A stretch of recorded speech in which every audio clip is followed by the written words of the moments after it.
The homie Kash. Dude, appreciate you showing up. Yeah, all good. Big time, big time. You know, we're friends, so I know your story. Yeah. You don't know all of it, but... well, that's true. Yeah, not exactly. all of it. And that's part of why I wanted to bring you here, is to share what I do know, but also what I don't. You know, I'm very curious. The more I learn about you, the more I'm like, dude, other people need to hear that. Yeah. So where you're to now in life is very different from where you used to be. Very. You know, you're somebody who was incarcerated at one point. Yeah. You've rebuilt. Yeah. And now you're a mentor to others. Yeah. So, you know, without starting, you know, I don't want to start with like charges and labels. I want to go back to like the very beginning. Okay. So yeah, where did you grow up and what was life like for you back then? Well, I grew up in a place called Burnwood, so it's Millwoods, basically, in Edmonton, Alberta. Yeah. Of course, for those that don't know, right? Canada, right? Canada. Yeah. And basically, my whole family always been into music, right? So it's like, when I got a certain age, I kind of levitated to that. Actually, when I was younger, I was in a music video that my mom did. Right? That's right. Right? Yeah, so you showed me that. Yeah, that was sick. It was pretty crazy, It was actually really cool. So especially Unk, you met him before too. So all the basically guys that were in. So I was like, I think I was like 6 years old at the time, right? So did you live with your mom, I did. your dad? No, I lived with my mom. Your mom. So I remember vaguely that my dad would come and go, right?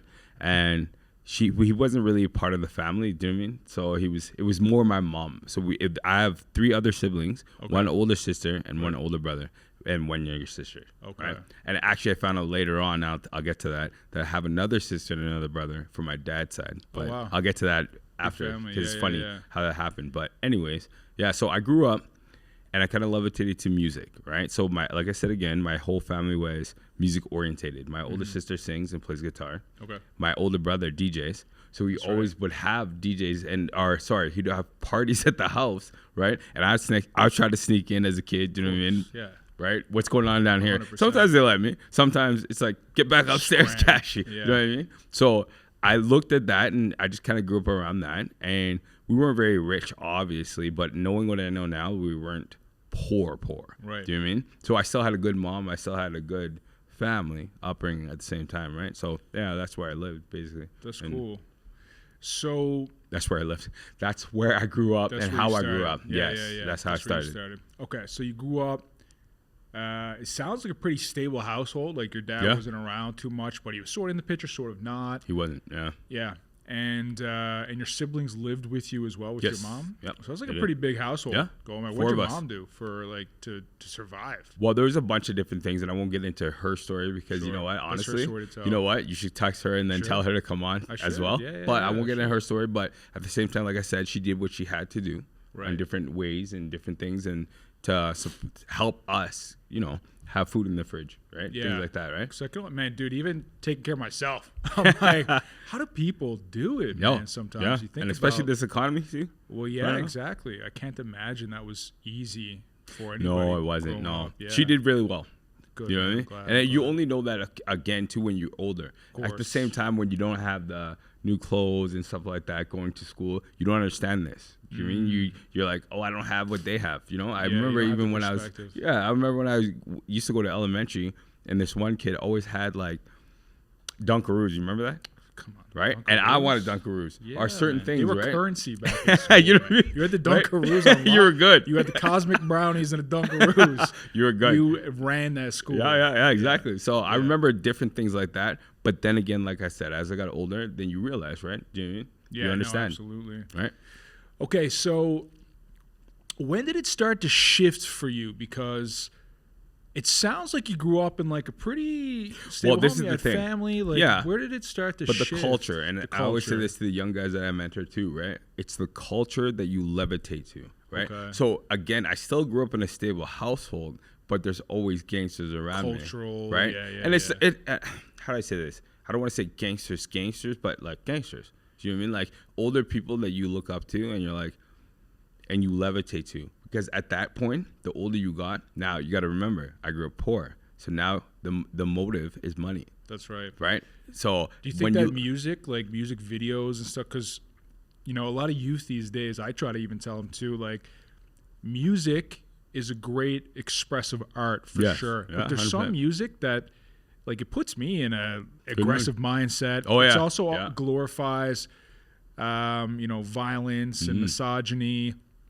And then it's all about gold chains and the cars. Yeah. So it like imposes all these ideas and goals. Exactly. Yeah. And one of the biggest things I think, especially from now, like the youth now would never know, right? Because back then it's either your hip hop or your rock. There's no in between. I was fortunate enough that my older sister and older brother, they liked everything. Yeah. Or even my mom. We all listened to everything at the same time, like a lot of reggae. But you got to remember back then, it was more concentrated on like reggae or hip hop. Do you know what I mean? There wasn't really, it's not like now where it's like you make, it's big difference. And also too, right? You can have basically a single out because of the internet, right? We didn't have internet back then. That's true. So then you got to think that you want to make it big, right? And that was my goal, to sign with a record label because only the record label can distribute your records, right? Time, it wasn't, at the time, right? So my goal obviously was to make the best music I can so that I can get a record deal. Then, and remember what you just said, these guys on the, music videos, and we all know it's fake now. You know what I mean? 100%. But they're like rocking gold chains. I'm like, I want that. I want to buy them on my house. You know what I mean? I want to do that, right? Because they're all portraying something that they're really not. We know now. Exactly. Do you know what I mean? So and actually, it's funny how I got into music. Actually, how I started producing music. Okay. So I was always rapping. So the guy that you've seen in the music video, Task Force, by the way, and Raise Your Fist was the first music video that they did. Okay. He was the one that actually gave me my first rap to rap. Yeah. Right? The first rap. And I think I was like 9, maybe even younger than that. It's crazy you guys still get in the studio today. Yeah. Like I met him, and then when you showed me that video, I was like, whoa. So young, it's like a different world. It is a different world. Right? It looks like a crisscross video back in the day. Well, back in the day, they were popular, so you know what I mean? The jackets and the clothing, right? Yeah, yeah. Totally you can find that on YouTube, right? Yeah, you can. Yeah. So Task Force was the group, and it's called Raise Your Fist. Yeah, check that out because it's actually good. And I'm not just saying that because you're my friend. Like I watched it, I was like, God damn. Right, he can still rap. Honestly, when I listen to it too, I'm like, yo, this is crazy. Yeah. Like, you know what I mean? But yeah, it's pretty crazy. That's awesome, man. But how I got into music, actually. So I was a rapper at the beginning. Right. And you were how old again? Sorry? I think I was around, so this is a little bit older, right? Because at the time, again, like we could just go out, like right now, you can go in the library and use a studio, or you can get like mics cheaper, right? That's right. Back then, it's not like that. No, it wasn't like that. You know, you'd have to pay somebody to record you, or you have to pay somebody to. Barriers. Exactly, right? So you couldn't just go out there and do it. It was a totally different game, right? Mm-hmm. So how I got into music actually was I used to rap actually with my friend Nat, and this is, like I said again, there's a bunch of stuff that might have to do 2 shows, but anyways, hopefully I used to rap in elementary actually because he gave me, so we used to have kids, honestly, I'm not joking, when we rap, line up in recess on the stage, or not on the stage, like this, like they had like this outside Chula Kiniski, like it was kind of like you could sit anyways, right? And we used to rap all lunch hour, or sorry, recesses, and they used to sit there and listen to us. That's awesome, man. And then because of that, they started a talent show. Yeah? And then I hosted the first 2 talent shows. See, it's things like that really get that fire, motivation, confidence underneath somebody. Yeah, like 100%. Even the teachers, right? But again, going back how I started, so I used to rap with this guy. And then again, like I said, it wasn't like today you could just get beats off YouTube, right? Or whatever, right? That's right. So I went to a couple producers, and at the time, Timberland was very like hot. You know what I mean? He was dealing with Aaliyah, this and that. And then I was like, I wanted to sound like that. Do you know what I mean? I wanted something like Timberland. You know what I mean? Yeah. But nobody could produce that. And at the time, again, it was like Canadian rap was a whole different story than U.S., right? So when you rap Canadian, like you could tell they're Canadian, and you could tell it was U.S. And I wanted to be something different. So then I started producing music because no one else can do it. So I learned how to do it. That's, you know what, sometimes that's the best way to do something. It's like, okay, I see a gap that's not being filled. Instead of waiting around and hoping that I just find some sort of knowledge keeper, like I 100%. Started creating that stuff myself. Well, even today too, one of the biggest things that I pride myself on is I learned to mix and master, right? Yeah. Because again, you don't have to send it off. So now you're in control of your own art. Do you know what I mean? Just like this, right? Like you're in control. You can do edits. You know what I mean? Yeah, because the more people you introduce as well, and I've learned this just like through all these various projects over the years, the more people that come to the table, the more different ideas, and the vision you once had is gone. It kind of gets watered down, or it shifts, and then it turns into like bureaucracy, and it turns into everything that takes away from why you started. Yeah, right? exactly. So having that control. Now, obviously, when you get to a certain level, you have to delegate, because it's like, well, I can't. Time is limited. Yeah, but 100%. right now, when you're in the flow and you have a vision, it's best to just take matters in your own hands. And take your and then no excuses then either, right? Exactly. You can't be like, I don't have a mixer, so I can't. I can't. The reason why I'm not a great artist because I don't have a mixer. It's like, well, learn. Man. No, mix it yourself and learn. And that's the kind of attitude I have nowadays. And the internet too, right, dude? You could go on YouTube and learn anything. Yeah, exactly. Literally but we didn't have YouTube back then, right? So it's exactly. So you had to learn. Yeah. So back to the story on how I started, because you asked me how I started into this kind of life, and it went this way, right? Yes. So again, it was kind of like, you want, again, it's money motivated. So you want these kind of things. And the only way you think you can do it, of course, because you're raised around certain people and music videos are coming out and this and that, and I'm high into music, right? Is to do that, right? To get the music out there. Now I'll get to the story on how I started the crime life, because again, let's go back to, you can't just go buy a mic. You can, but it's expensive, right? I don't have money to do that. I don't have the money for, a new laptop or computer or this and that, right? So now, what do? I start hustling, right? And of course, that was always in me as a businessman. Do you mean? But again, I didn't understand that business, you could take the same mentality that you have doing criminal activity, or do you know what I mean, like selling things, transferable skills, right? Oh, absolutely. But I didn't know that at the time. Till you're older, right? And that's why it's so important to have a mentor, because somebody that's been there before can tell you, no, don't do this. You'll make a mistake. Go and do it this way. Yeah. Unless you like to learn the hard way. Do you know what I mean? Yeah, and some people do, man. Some people do. Right. I mean, I was like that. I honestly, I was like that. 100%. Yeah, no, me too. So you could have came and told me exactly, broke it down. 100%. I would have been like, yeah, that's you, not me. You know what? What's even more crazy, just like the Matrix, what if you went back and talked to your younger self? You know what? That'd be interesting. I wonder if I could convince my younger self. Right. I don't know. Maybe, because I think that there are certain people when I look back in my life that I really looked up to and that I respected. And when they said something to me, it really resonated. Whereas there's some people that I didn't respect. That it didn't matter what even if you said exactly, you had a crystal ball and you read my future and you told me what it was, you wouldn't listen. I'd be like, whatever. But the funny thing about that is sometimes, and I was like this, I don't know about you, but even if I was told, like I remember one time I was really young, and again, we're at a show that my mom was doing, right? And this guy came up to me, he's like, stay young as long as you can. And that resonated with me. And he's like, finish school. Just finish it. But I didn't listen, right? Until later on, and then I realized. So I mean, I get good advice, but then I'm just like, 2020, man. I don't use it right away, right? Yeah, so no. It is what it is. But anyway, so how I got into criminal activity, right, or whatever you want to call it, or hustling or whatever, was I seen an easy way out, and everybody likes the easy way out. Do you know what I mean? You don't want to go to school for so long, and especially if you tell a kid that you want to be a lawyer, it's going to be like 8 years of school. Like that seems like forever. Not now, it doesn't, right? But before, you're like, I'm not going to do that. Like what's going on with that? So I started hustling, and I was like selling weed and doing this and that, right? And then basically it kind of, this is the thing that people don't tell you. Okay, and even the mafia, I watched a lot of mafia documentaries and this and that. It's gradual. It's not just like you're like, oh, I'm gonna go do this. Yeah. Right? Or I'm just gonna go wake up and murder somebody. No, do you know what I mean? It's a gradual thing. It slowly goes. So at first, when I'm hustling candies in elementary. That's right. Do you know what I mean? Getting money. Then I go to junior high. And then I'm introduced to weed. Okay, let me sell that. Do you know what I mean? Then later on down the road, then I'm like, okay, let me hustle some coke.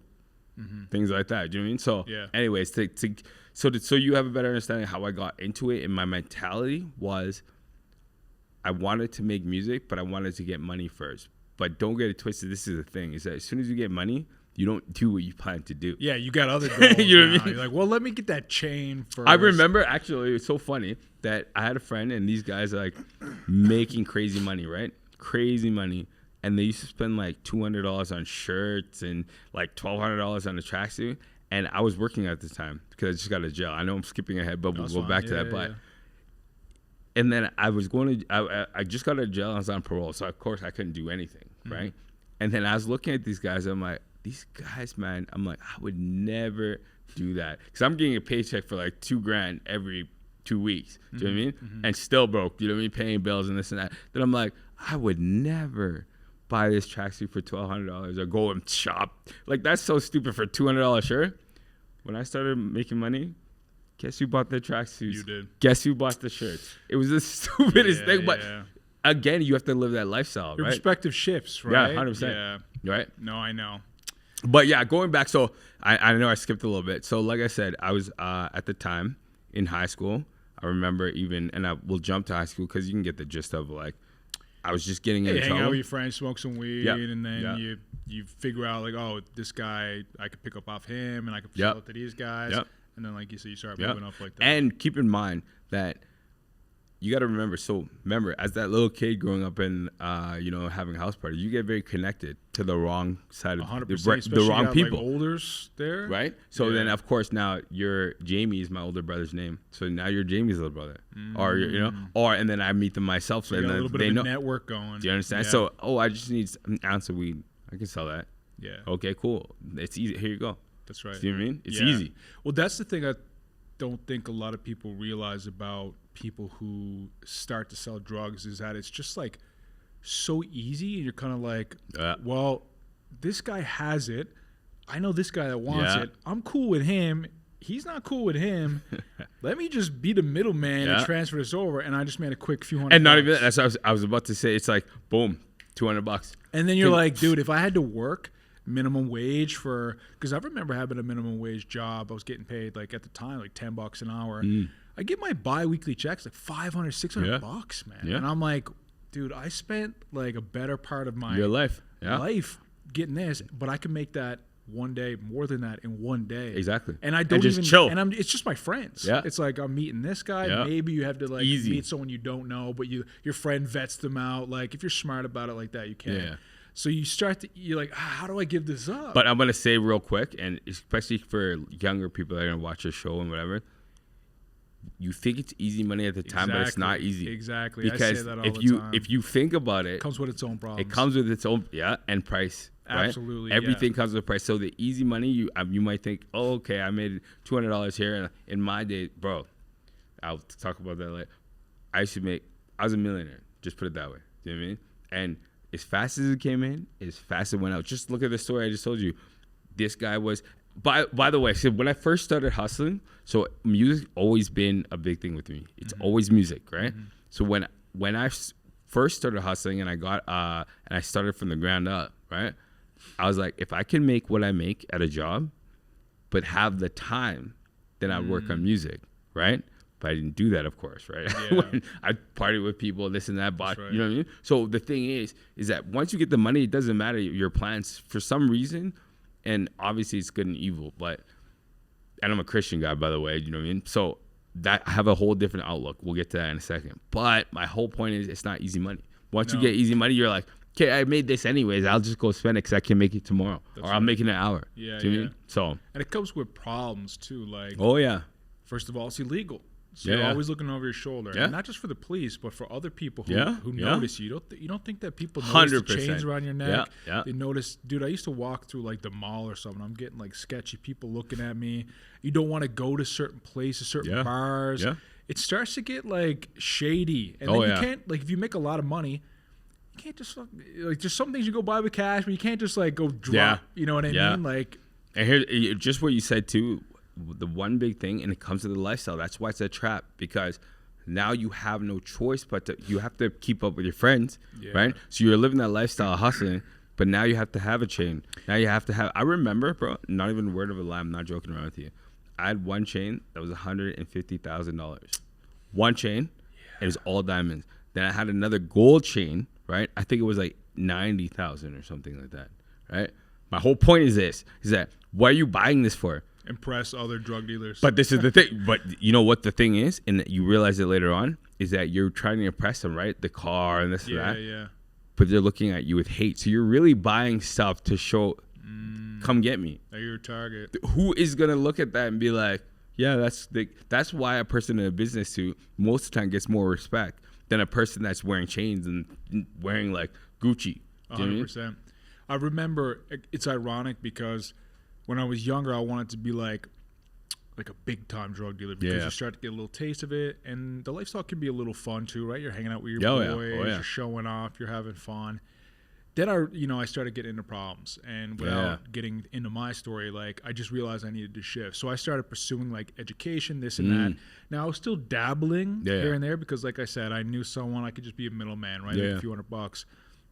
And the ironic part is that the guys, the higher ups than me, they would meet up with me and they would talk about wanting to leave the lifestyle and almost be envious that I had like a good, decent job. They'd be like, they'd be pumped if they were just hired on somewhere as a cook to make it look legitimate or something like that. Yeah. Whereas it was like weird because like I kind of looked up to them like, oh, you're making all this money. And they kind of looked up to me like, dude, you got out. You actually have good education behind you. You actually, you have a decent job.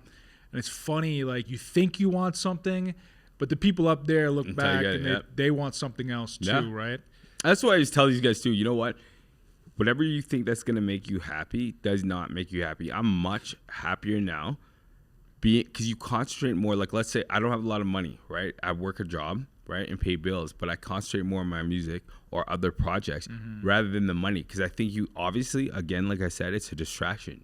Do you know what I mean? And it just takes you away from your main goals all the time. Yeah, I always say that, like, you have achieved everything you told yourself in the past you'd be happy once you achieved. Oh, yeah. So, like... And you work hard for it. Yeah, like, I told myself, once I get a job, once I graduate, I'm going to be happy. Get that job, I'm going to be happy. Once I get that new car, I'm going to be happy. Once I move out to Alberta, I'm going to be happy.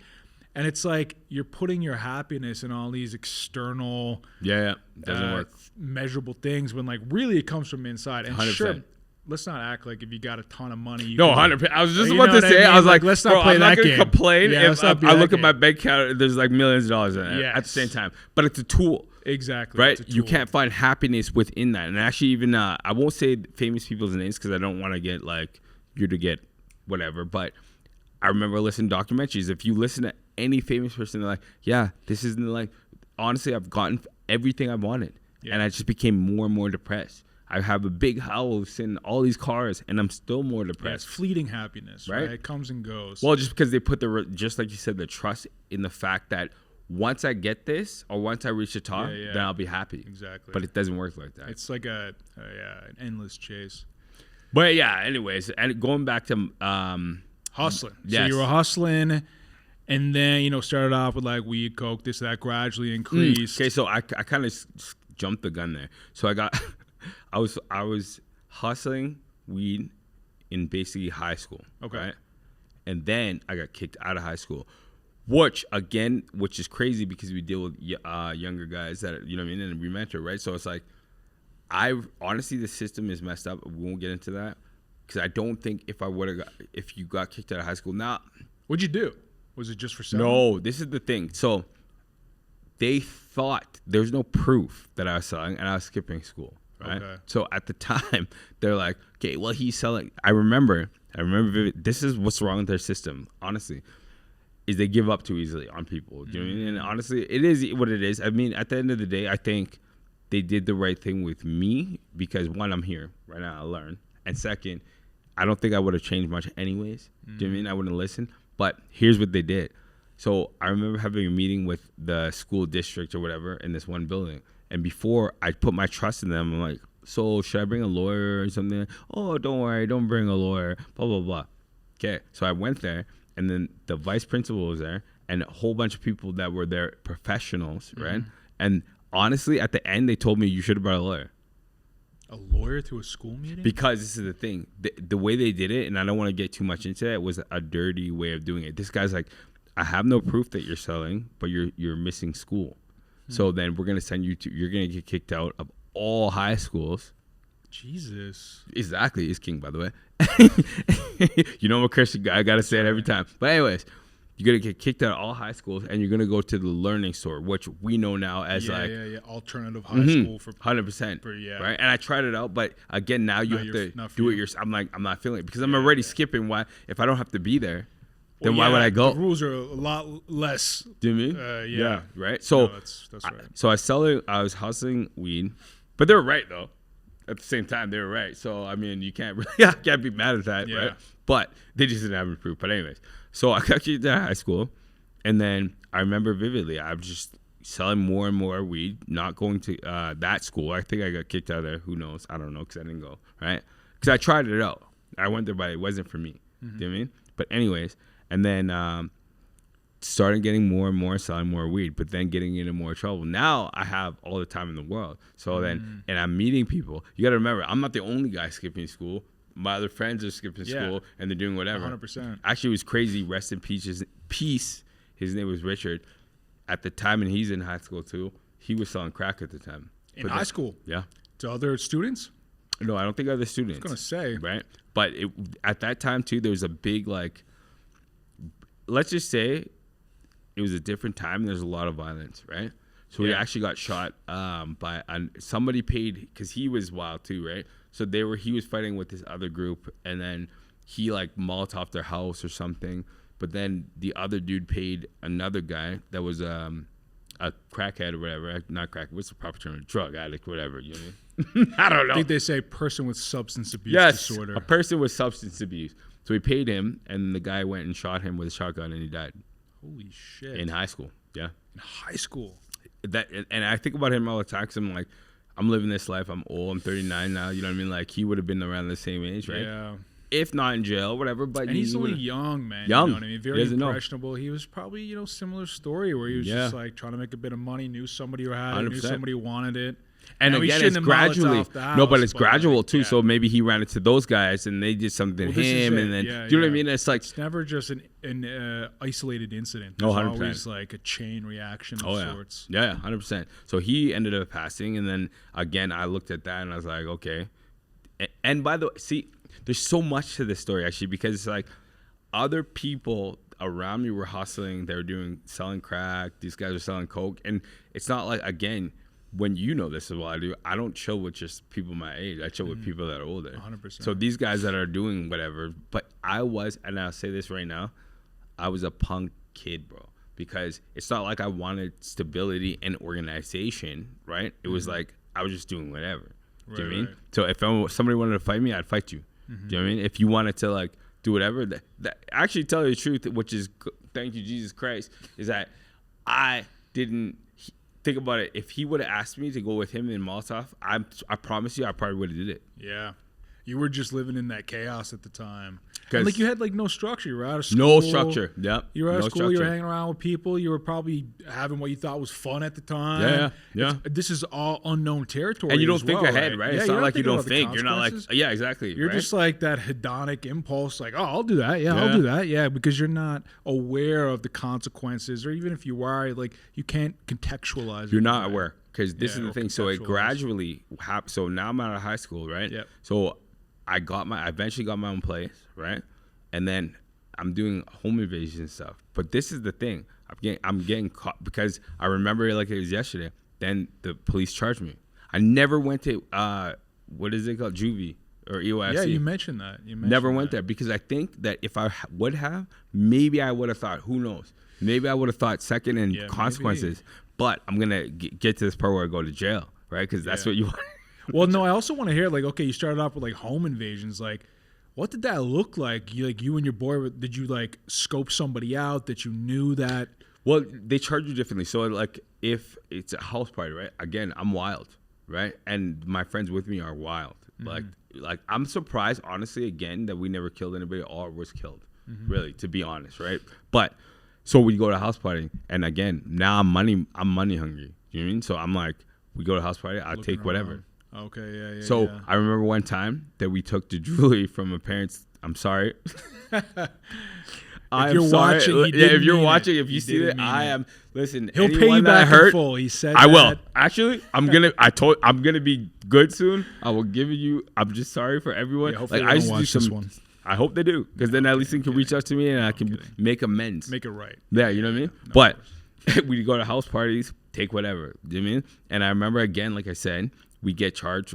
I remember police phone me and be like, "Oh, you took these rings or something?" And of course, you're young at the time, so you're like, "Oh yeah, I did that or whatever." You know what I mean? But then I get charged with that. Then I remember we were on White Ave one time, and again, I'm young, right? And I'm kind of skipping a little bit instead of getting into stories, but this one guy had a problem. I stabbed him.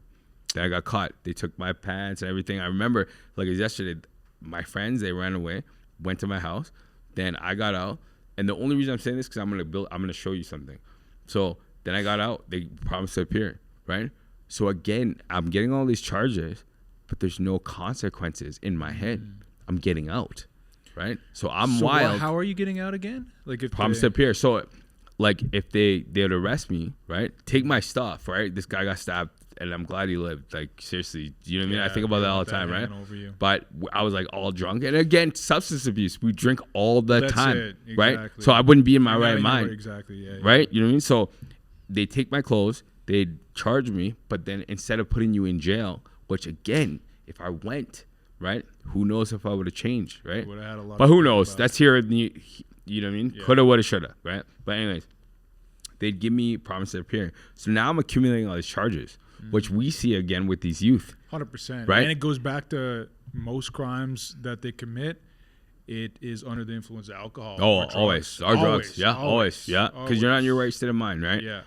And that's no excuse, but I'm just saying at the end of the day, but like I remember your decisions, yeah. Bro, you know what? Actually, how I got caught for that stabbing because I was so drunk, I ended up falling or something like that, and then the police came, and that's how I got caught because of that, which is a good thing. Do you know what I mean? But anyways, so then I accumulate all these charges, right? Until finally, so then you met my cousin before, so then and by the way, if this guy's watching, and I have no hate for you, and I'm not gonna say his name, but he totally lied. Right, so this is the thing. I was doing these things, right? Because kidnapping and whatever, people in trunks, bro.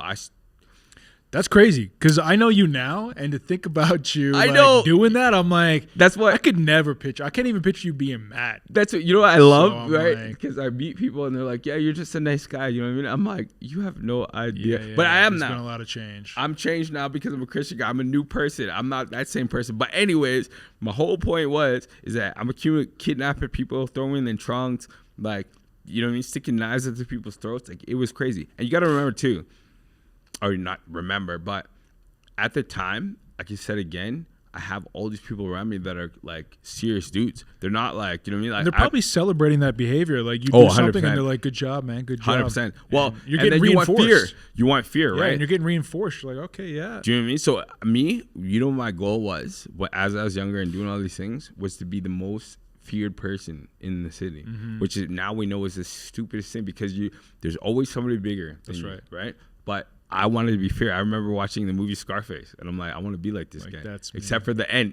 Yeah. Except when he does. Do you know what I mean? So I want to be like that. I'm like, so I'm glorifying the gangster life, and I want to go again. And you got to remember music, right? Yeah. You have all these guys talking about hip hop, like gangster Tupac, stuff. Hit 'em up, right? You know what I mean? All these things, right? Yeah. So I want to be like that. You know what I mean? So anyways, so I'm accumulating all these charges, right?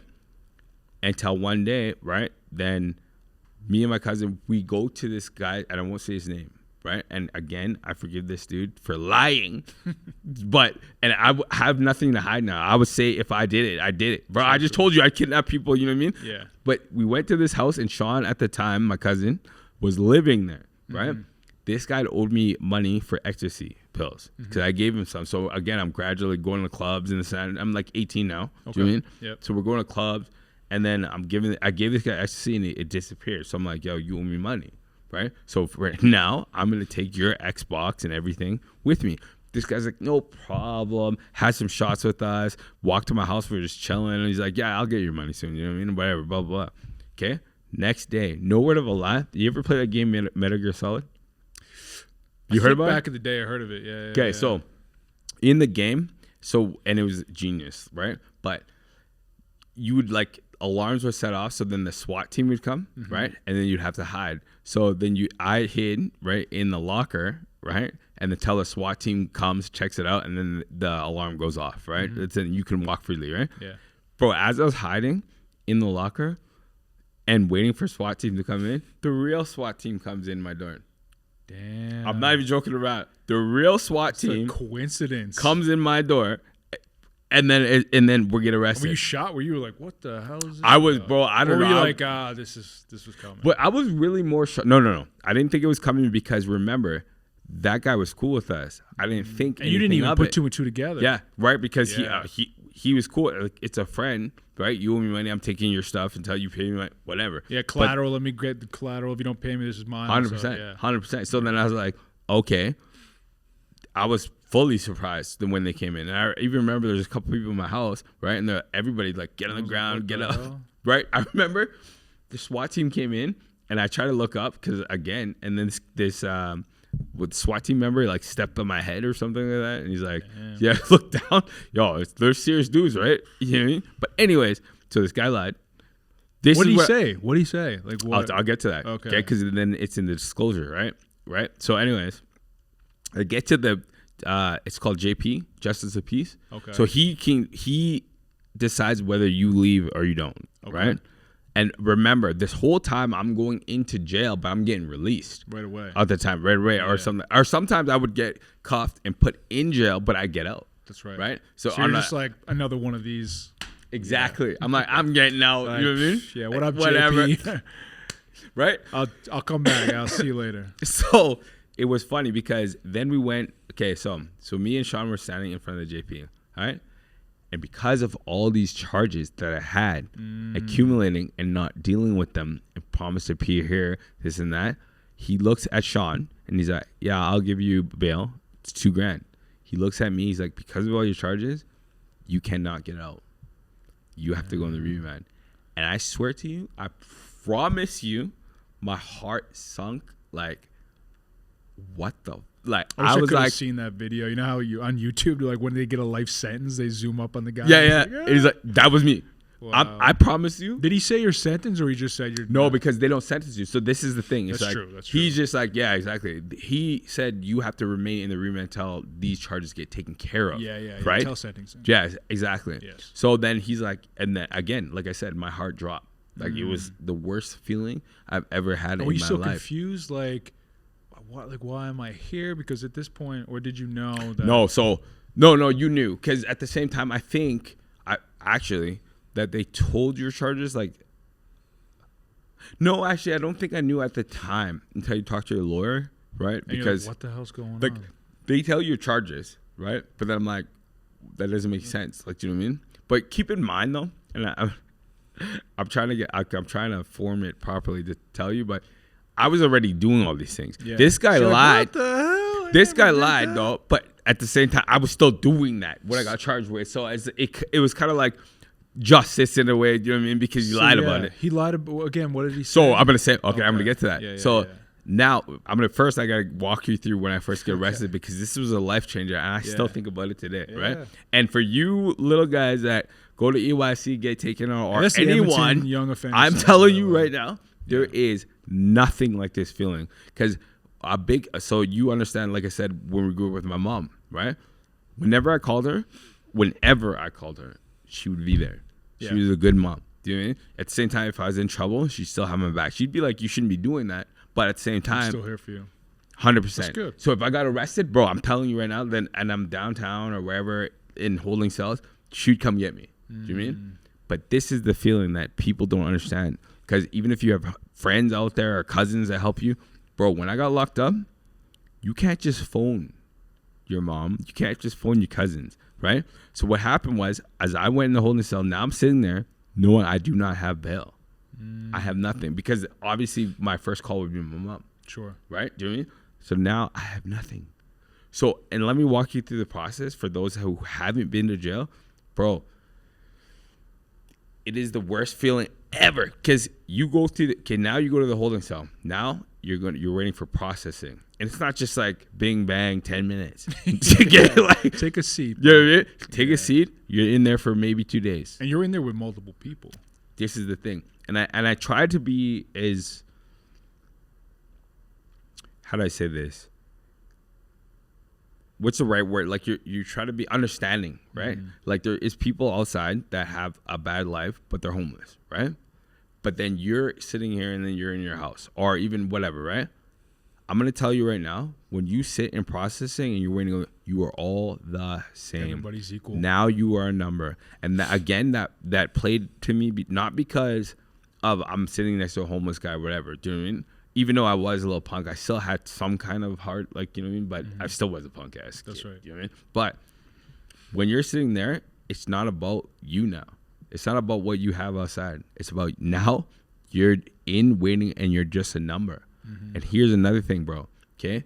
The humility of it. Because I was like, they're like, yeah, take off all your clothes. And you're like, what? I never did that before. Yeah. Do you know what I mean? And you have like 4 guards sitting there. Take off all your clothes. We need to see like if you're bringing anything in. Bend down. Turn around, bend down. So we can make sure that there's nothing. You know what I mean? Like cough. Yeah, it is humiliating. And I was 19 years old when I got it. So you got a big ego at the time. Oh, like, yeah. You want to humble somebody? Yeah. I'm telling you right now. So again, so I go through the process now. And this is all new to me because I haven't been in before, right? So I'm sitting in the elevator and I have they give you a blanket or something, right?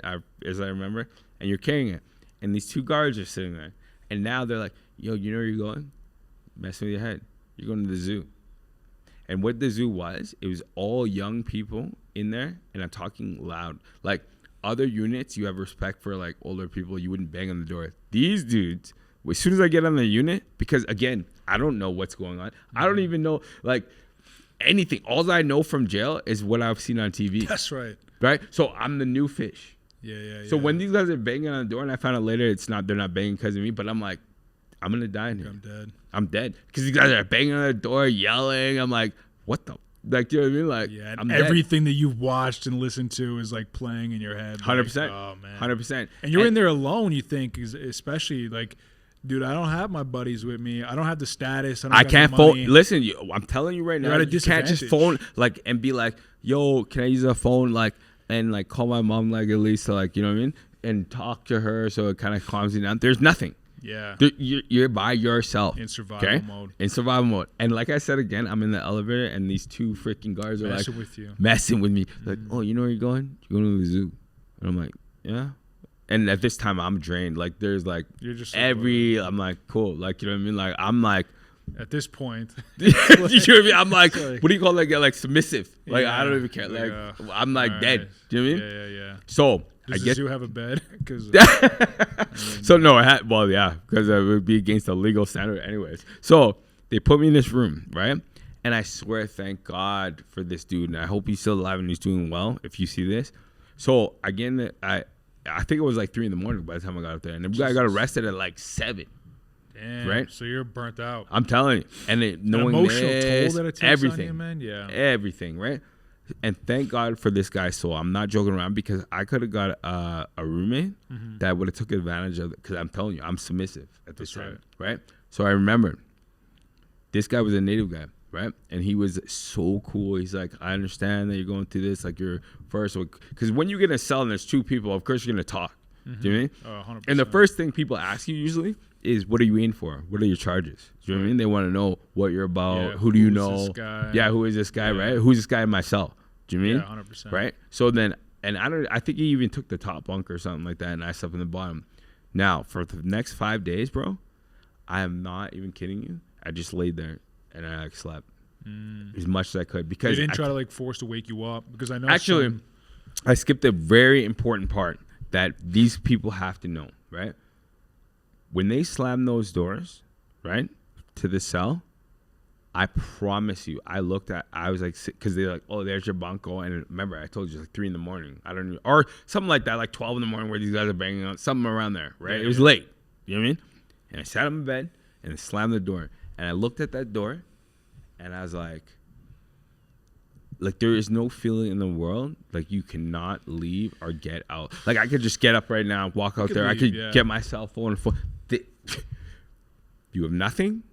You have the clothes that they give you, which coveralls, bro. And somebody else's underwear, by the way, too. Okay? After you just been humiliated, have to strip naked in front of these dudes, then go to the cell. Then this guy the guard closes the door. The feeling that I felt there was the same as when this guy told me I wasn't getting bail. I promise you, and I'm glad I didn't do it, but I wanted to get up and start banging on this door and being like, let me out. Because what happens if you do that is, of course, they're not going to let you out, but they're going to put you in a dolly and put you on a different unit, right? Because you're not stable, you're crazy, or whoop your ass. One of them. Do you know what I mean? Yeah. So I tell you to shut up, right? But I didn't do that. I just slept for like the next 5 days. And actually, at the time, this guy was like, I wouldn't say veterinarian or whatever you say, like veteran. You know what I mean? And used to jail. But you know what he said to me? He's like, I just like to like come and get warm, which is kind of not funny. But he's like, I like to get warm and get away from my wife, so I get locked out. Damn. So I don't know what he was on, but whatever. But he was so cool, man. He'd rather go to jail than break up with his girl. That's what he said. I don't know. You know what I mean? And he's a native heat guy. on in the house, she's bitching at me. So no, but at the same time, like I said, he was so God bless his soul, man. Because at the same time, he could have took advantage and been like, oh, you know what I mean, do this. The only thing I remember him asking, and I was glad to do it, was like chicken day. So you have certain meals on certain days, right? Throughout the weekend, it's the same thing, right? Yeah. And then he asked, he's like, couldn't you just, for a couple meals, he's like, you're not going to eat. And I didn't eat, by the way, for like 5 days. I just laid in my bed, right? Depressed. Like, depression on steroids, bro. Like, I just, and I told him, like, no problem, bro. I'll just grab for you this and that, right? Okay. 5 days. Now I'm kind of getting to it. Like, I'm like kind of getting used to it. By the way, if you're a human being and you're put in a situation, you will adapt to that situation. Yeah, 100%. As I go on with the story, you'll understand. You'll see what I'm saying. So, anyways, 5 days passes, something like that. And then I'm kind of getting to it. I'm kind of eating and stuff like that and whatever, you know what I mean? But it's still horrible, but it is what it is. Guess who shows up at my door, knocks on my door? My cousin.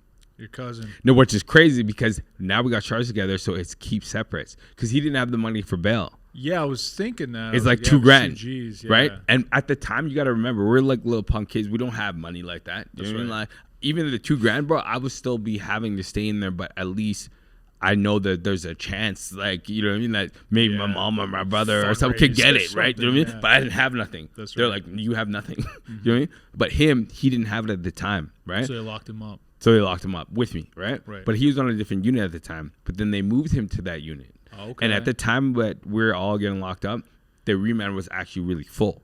Okay. So then I think they moved him because they didn't have another place to put him or something, right? And I think it's worth noting for those people that don't understand. So you go to the remand and you wait there until you get sentenced, and you get sent somewhere else. If you don't get bail. If you don't get bail. So I'll get into that too, because I tried a lot of times too throughout the time, because I was there for 12 months in the remand. A whole year. So that whole time I was in there for 12 months and I didn't get out. I went straight to the pen from there. But I'll get to that in a second. Yeah. So then he knocks on my door, and this guy is like laughing and so I'm like, bro, you know probably why? Because he has bail. You know what I mean? So, but at the same time, God bless, he's doing whatever and meeting people. He's a serious guy now. He knows so much people, but he's like me. We don't look at that life. We don't want that life, whatever, right? But anyways, he knocks on the door. Blah, I talk to him. And again, that native dude, he's a very kind guy. Do you know what I mean? But then one night, they come to my room, and it's probably because my cousin was on there, right? And I talked to him throughout the time. And actually, it was really cool because of my anxiety and because of depression to see another face that I know, right? Yeah. So at the time, it was like something in the morning, 3 a.m. They knock on my door. And again, you guys have to understand this. You don't have a say. If they tell you to jump, you jump. If they tell you, the guards. Yeah. If they tell you to, actually it could be guards or inmates for that matter. Actually, if you're in a gang unit and they're like, yo, jump, you can't handle. I'll get to that. You're not allowed to talk on that phone. That's our phone. Then you don't use that phone, right? But anyways, so the guards come. They knock on my door. Like, good, and you're moving. Like, okay, right? So they move. So I go in the elevator again, and I say goodbye to the other dude, right? Then I'm in the elevator. Then I get put to this unit. They put me in this cell. No one's in the cell, luckily, because again, you got to think. You don't know who you're gonna be bunked out. At this point, you're just moving cells. You don't know who's who. Guess what's on the wall? On the wall? What's on the wall? A big skeleton with a swastika sign. Oh, lovely. White supremacist unit. Yeah, with the black guy and with the I was like, Aryan Brotherhood. These guys really want to kill me. Damn. Hey, did the guards have something against you or what? I don't know. I think was there like a racialized thing going on or? I don't know. I'm gonna get to this actually again. Right. There's a lot to get to. There's a lot. Oh man, the jail scene and you're hearing my story. So at the end of the day, I go in. There's a big ass swastika sitting right there. Right. I'm like, I'm going. I at this time, like, I wasn't a Christian guy, but I was like, God, yes, somebody, someone up there, like, help either you out. Hate me. Yeah. And we always tend to do that. I don't know about you, but anybody else that would be like, God, get me out of this. Yeah, at the worst times, like, I need some. I mean, if there's a God, just bless me right now. Yeah, help me out, right? Yeah. Okay. So I sit on the bed, and now I'm fully, because you got to remember that at this time too, I'm fully like, I'm going to die. Yeah. If somebody comes in this room right now, so when I seen that swastika sign, I was like, whoever comes in this room right now, right? I'm going to fight to the death. I'm going to die, but I'm still going to fight you to the end. Do you mean? All of a sudden, guess who knocks on my door? This big ass black dude. I was like, yes! You're like, yes. Yes. Thank you, Jesus. Only one. Yes, thank you, Jesus. I was like, I'm not the only black guy here, which means that whatever this is on this wall, who knows what's going on out here? Because I don't know nothing about I could have been jailer. Back in the day, yeah. It was, actually. Okay. But getting to it. So this guy called, and it comes, and I won't mention his name, but he's a very dangerous dude, bro. Very dangerous dude. But for some reason, we hit it off right away, right? I'm like, and he's talking through the door, and he's like, who are you? Where are you from? Because in jail, right away when you get on the unit, and again, if you're there for a long time, like, it could be a mixture of boredom or curiosity, but to see if you're, like, there for bad charges or whatever, you know what I mean? And I talked to him, and we hit it off, right? But then, and I didn't say that you get out everyone. So what they'll do is there's 4 tiers, right? There's upstairs and downstairs, but it's like one side, the other side, then downstairs, the other side, and the other side, right? Okay. So you'll all get let out at the same time, and vice versa. Everybody get let out, right? So I got let out. Guess who I see? A person that I know that I grew up with from the house parties and from that neighborhood. And matter of fact, because I had this Chinese tattoo, because back then in the day, like when we were younger, it was Chinese writing was huge. It was like a popular thing, right? So I just got Chinese writing on me. Right. So I remember one time that, okay, so I seen this dude. He comes to me and I was like, what's up, bro? Blah, blah, blah. You know what I mean? Again, relief. I seen like, another dude. Face. You know what I mean? It's not a cousin, so this guy, big black guy came in, you're like, I'm blessed right now. This sucks, but I still, you know what I mean? I'm good. I don't have to fight. You know what I mean? Anyways, he comes to me and he's like, what's up, blah, blah, blah. And he's like, yo, those guys, it's funny because those guys at the time, there was a big gang called CD, right? And there was CDK at them, so they were fighting, right? And they thought, I think it was CDK on that unit, and they thought I was CD. Because you had the Chinese tattoo. Yes. And right? CD, what does that stand for again? Crazy Dragons. Crazy Dragon, that's right. Yeah. So then, of course, because I knew this one dude, thank God for him, he's like, no, he's not like that. He's not that. You know what I mean? He's just whatever, blah, blah. Then I ended up getting along with these guys and going from there. Now to answer your question about what did he say? Oh, the guy lied to you. Yes, they lied. So I'm going to get to, my lawyer, now, again, I don't have a lot of money, right? So you have to get legal aid. Legal aid lawyer comes to talk to me. He explains to me why I'm in here on all the charges. He said what the other dude said. He said that we kidnapped him, that we went there with a gun, put it to his head. He woke up with the gun. We took all his stuff. We made him go to the house, my house, with us, and then held him there, and then let him go. So I got charged with robbery, kidnapping, and extortion. Now, keep in mind, though, and I'll keep repeating this, I was doing exactly that. So like, although you didn't do that time, you're like, well, I was doing that. So I was doing that. Exactly, 100%. It caught up with me. Even though he's lying, it caught up with me. Right. And I will say this now, even before I finish the story, I'm glad that I went. Because, again, you got to remember, I was a wild kid. Talk about humbling, going to jail. And I'm telling you, by the way, actually, so the big black guy that came to the door, right? And I won't say his name. I just call him Big Black, right? Okay, I'm talking about huge. Like, he's big, bro. Like he'd be able to, like, beat, like, I would never fight him. And I'm a fighter. I would never fight this dude, right? Because he would take, like, 10 people out at once. But anyways, these guys, he's in there for murder. Okay. All these other dudes are in there for murder. Serious guys. They're serious dudes, right? Yeah. So you can't just go and, like I said again, I was a young punk ass kid. just talking and whatever and trying to be like Scarface, right? You can't just go talk to this guy. They'll knock you out right there or stab you in the neck. Like you could literally lose your life. So I wasn't about that life anyways. So remember, I went when I was 19. So I'm talking to these guys and learning, right? Oh, sorry. So the lawyer comes and sees me, right? And he tells me that I'm getting charged with robbery, extortion, not to mention the other charges that I have. Oh, the accumulated ones, yeah. Exactly. And I'm like, is there any way of bail? He's like, hell no. You are not getting out of here. You know what I mean? Until you deal with certain things, right? Anyways, not long story short, but as time goes on, again, you start to get used to this kind of life because I'm inside, right? So it is what it is. So I'm getting used to just lock up time, meals, this and that. I'm learning. By the way, these are serious dudes, but they're on the street. They're rich people. They're not small dudes. We're talking about like higher up people, right? Yeah. I met a couple of people in there actually that later on I see on the streets. Like these are like, I'm talking rich dudes. Like they have money and stuff like that, but they're locked up, right? It doesn't matter if you have money, but they can still do certain things, right? So now I'm learning from them. Do you know what I mean? So there's this one. A court, or I forget the name of this guy, but his job was to place people in the jail, right? Okay. So he came to me one time, right?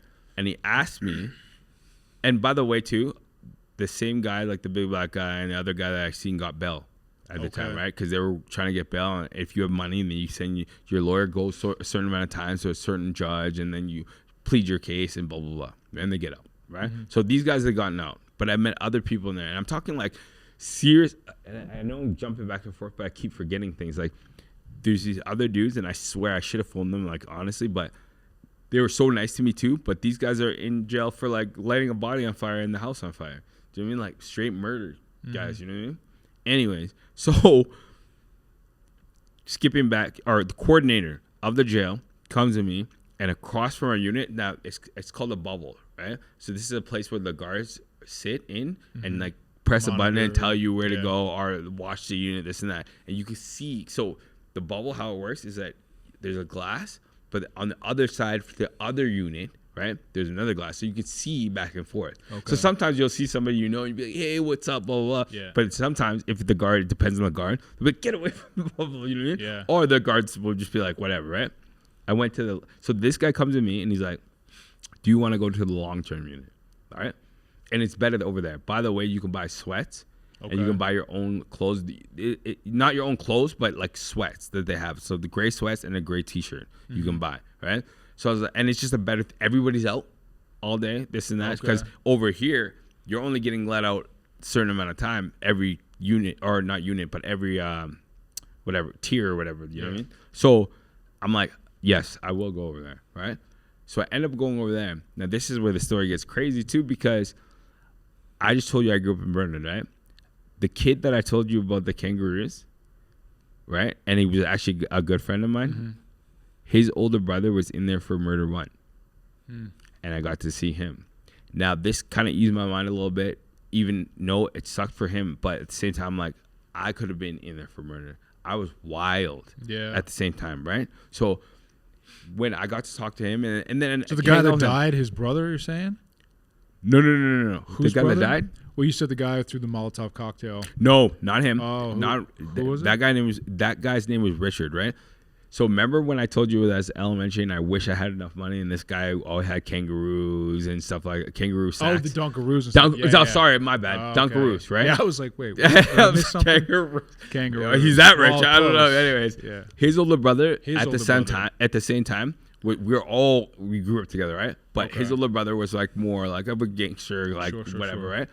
But I got to see him. He was in jail for murder 1, right? So he was on the long-term unit. So when I went there, it was the craziest thing ever, bro. It was like, this could have been me at the same time, because I was wild. I think that honestly, if I didn't go to jail, and that's why I go back and I say I'm thankful that I went, because I would have been like probably in jail for murder. To be honest, or murdered. You would have upped the ante every time. 100%. Because I was. And then you were going to meet your maker eventually. Yeah. Do you know what I mean? So I got to see him. And at the end of the day, it's like, and I won't go too much of his story because it is what it is. Yeah. You know what I mean? He actually still in jail as we speak. Oh, wow. Do you know what I mean? He got 25 years life. Yikes. So again, too, by the way, the long-term unit isn't to be fooled with, because, or not to be fooled with, but Now it's long term. It means that you're staying there in a long time and your sentencing is long. And so everyone there almost is murder. No, you know, because you talk to people. Because you were saying, because you told me that you would talk to people. Yeah. And they'd kind of mess with your head. Like, man, you could be here. This one dude. And guess what? I found out later on that same Sean that got locked up with me, my cousin, right? Yeah. Talks to this one dude still. And I'm like, tell him about this one time. Because he's like, I'm like, because I don't know nothing. So I'm like, yo, how long do you think I get for this and that? And this guy messed with me. He's like, yo, you're like, probably like 15 years, 20 years. And I'm like, you're like, what? I can't stay here for 15, 20 years. Do you know what I mean? But I was like, what? Actually, real quick, can we pause it and so go to the washroom real quick? Yeah, absolutely. We'll take a little break. Oh, yeah. Okay. No. Yes. So this guy again with my charges, right? And there weren't like small charges. There's like robbery, extortion, this and that. And then he's like, yeah, you're going to get 15 to 20 years. But he was a cool guy at the same time. Like a lot of these guys, again, you're bored. You're there all the time. I've spent 12 months in there, right? Yeah. So some of these guys are just like, just want to have some fun with you, right? This and that. But some of these guys are just like stick to themselves. I remember this one dude, and again, I won't say his name, and it takes a lot of, how do you say this again? Like discipline. He didn't talk to anyone. Anyone. He'd go get his meal, and he'd go back, and he'd go in there, and then just eat his meal, bring it out, go back to his room, maybe sometimes watch TV. But nicest guy. Like I remember a couple of run-ins with him. I'd be like, hey, what's up, bro? You know what I mean? Like, just nice guy. Like, oh, what's up? You know what I mean? Keep to himself. But he kept himself because I think he's there before. One thing about prison, bro, or in jail, is it's better you keep to yourself. Because the politics in there are crazy. Like you'll have, like I just told you, people get bored in there. So let's say one guy's talking to you, right? But then he'll go to another dude and be like, oh, that guy's talking about you because they want to see a fight. Or something. Do you know what I mean? It's crazy, bro. Yeah. Honestly, it's crazy. But anyways, yeah. So you learn in there. I remember actually. So you said one time about the guards. Guards are messing with you. The guards have something against you, right? And I swear to you, and I promise, if or I think it was Raz and Horgan see this, bro. Much love to you guys and their guards. Right? Much love to you guys. Thank you for everything. I wish I could like contact you and say hi, but I can't. I guess I try to find you in social media, but you're not there. I hope you guys are doing well and your families are doing well. One of the biggest things, again, when I went to the launching unit and you're there for so long, you start meeting people. To the point, honestly, so that mentality has not went away where it's us versus them. Yeah. Right? Us versus the cops or us versus, do you know what I mean? So when I'm sitting there talking and you know what I mean? And Horgan or Raz is being nice to me, bro. I'm like, what's up, guys? You know what I mean? But then you have a hater being like, why are you talking to guards? Yeah, no, of course. I mean, shut the hell up. Bro, listen, I went in a baby face, and even the guard told me, right? I went in a baby face kid. And then after that, it's like gladiator school.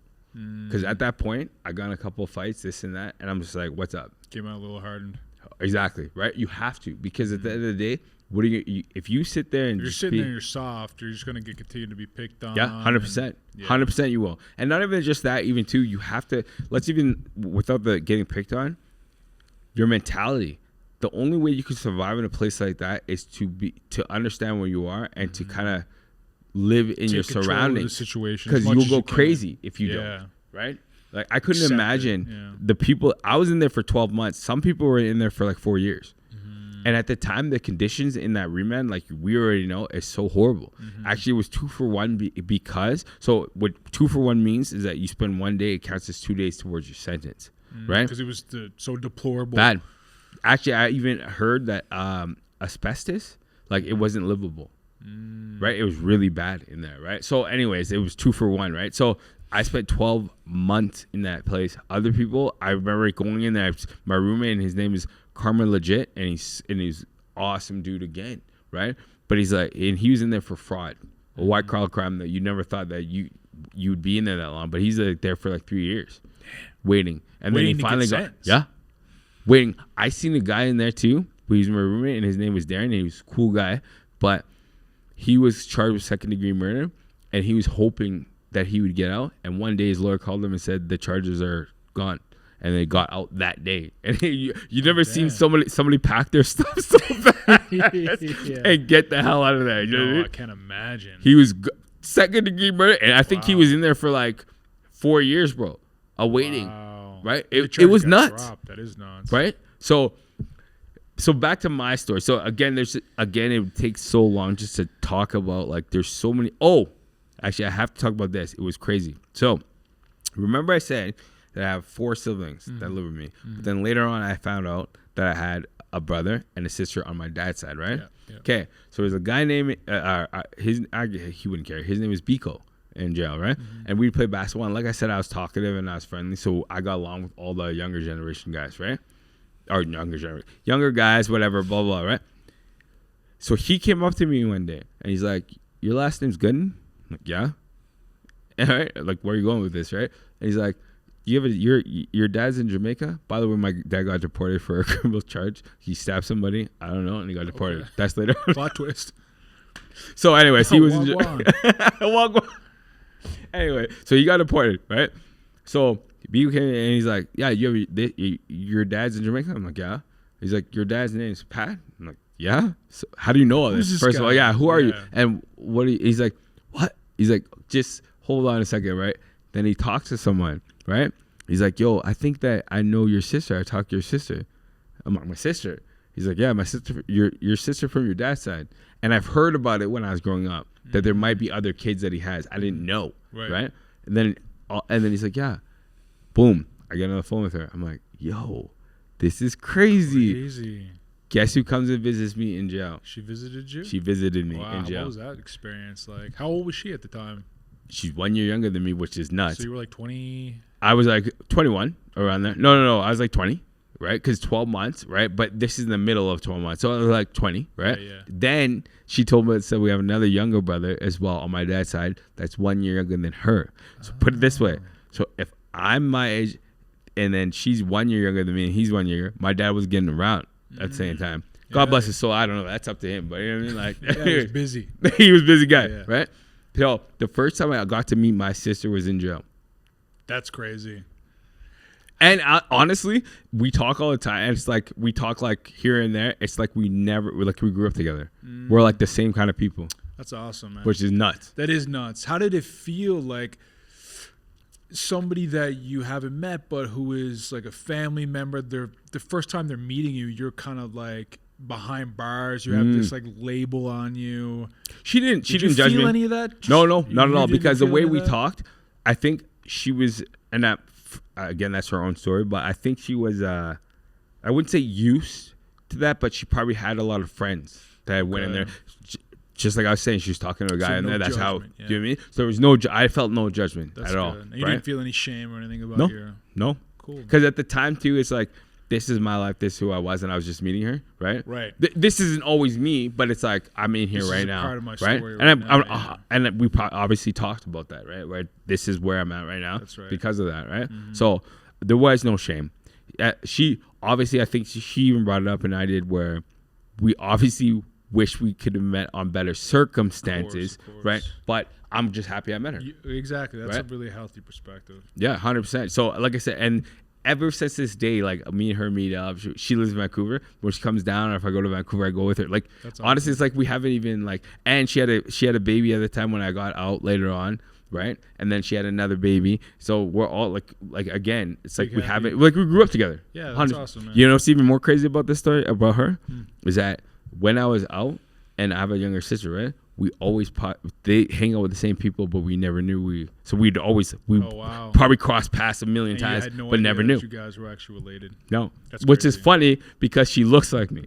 Wow, we all look alike. So sorry for her, man. No, she's better looking than I am. I would hope so. But anyways, yeah, the way it's crazy. So I met my sister in there, right? So it was really cool. That is cool. Okay, so you're, you've been there for about 12 months. You kind of don't know what the next step is. You're hearing these different stories. You're just getting used to life. And then what happens after that? Like, okay, so to put it in perspective, so at this time, I'm in there 12 months. I don't know what's going on with my case. I don't know what's happening. I don't know how long I'm going to get, right? I even actually ended up switching lawyers, which I shouldn't have done because I didn't know at the time. So I had a lawyer, and he was actually really cool. He was fighting for me, but I didn't know this at the time because all I thought in my head, I can't get out. Yeah. All these people are getting out, right? But I'm not getting out, right. Which means that he's not working for me. Do you know what I mean? He's not doing anything, And then you hear all these rumors like, oh, the prosecutor and the lawyers know each other. You hear that with the youth these days too. You know what like, I mean? I'm switched. My lawyer sucks. He's like, 100%. I know another lawyer that gets people out like this. And yes. it might be some truth, but it's like people who don't really know the system are talking to each other. 100%, bro. So it's like a lot of like you're just relying on information from someone else that got it from who knows exactly where, and, right. So I ended up letting him go, and through the grapevine, I think I was talking to my mom one time, and then her friend knew of another lawyer, so I hired him, right? And he's part of legal aid as well.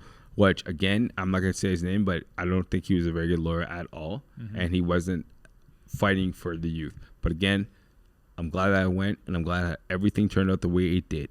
You know what I mean? Praise God, even though you don't believe that. I'm telling you, I'm still sitting here right now. I'm alive, right? And because I went to jail, I got to settle down. Because again, I'm telling you right now, I told you, I met a guy I grew up with. He's still in jail and got 25 life. That would have been me. I guarantee it. 100%. The way I was going and who I knew, it would have just been me. You know? And I wouldn't even care. Or even worse, I would have been killed myself, right? So to answer your question, at this point, what happens next? It's 12 months. I'm going through the same thing, eating the same meal for over a year, waking up at the same time, getting into fights in politics. I just want to get out of here. Yeah, you're done. I'm done, right? I don't even care. And then, by the way, you have people coming from the pen because how it works if they have court, right? They come from the pen to go there. They're not staying long, but then they do their court situation and they get shipped back out. So you're hearing all these stories about how the food is better, how it's just a better place to be. So I'm like, send me there. I'm done. I don't want to be here anymore. Like, I already know that I'm in here for time. By this time, though, I'm like, I wouldn't say a warrior, but I'm much more respectful, first of all, because you learn respect in there. You learn with these guys. Like, I'm around murderers, bro. You can't just be like, you know what I mean? Mouthing Disrespect. People have, and they get punched out and taken off the unit or stabbed. Yeah. You mean? Or killed. It is what it is, you know? But so I tell this new lawyer, and again, by the way, too, the new lawyer comes and I can kind of see that he's worse than the other lawyer.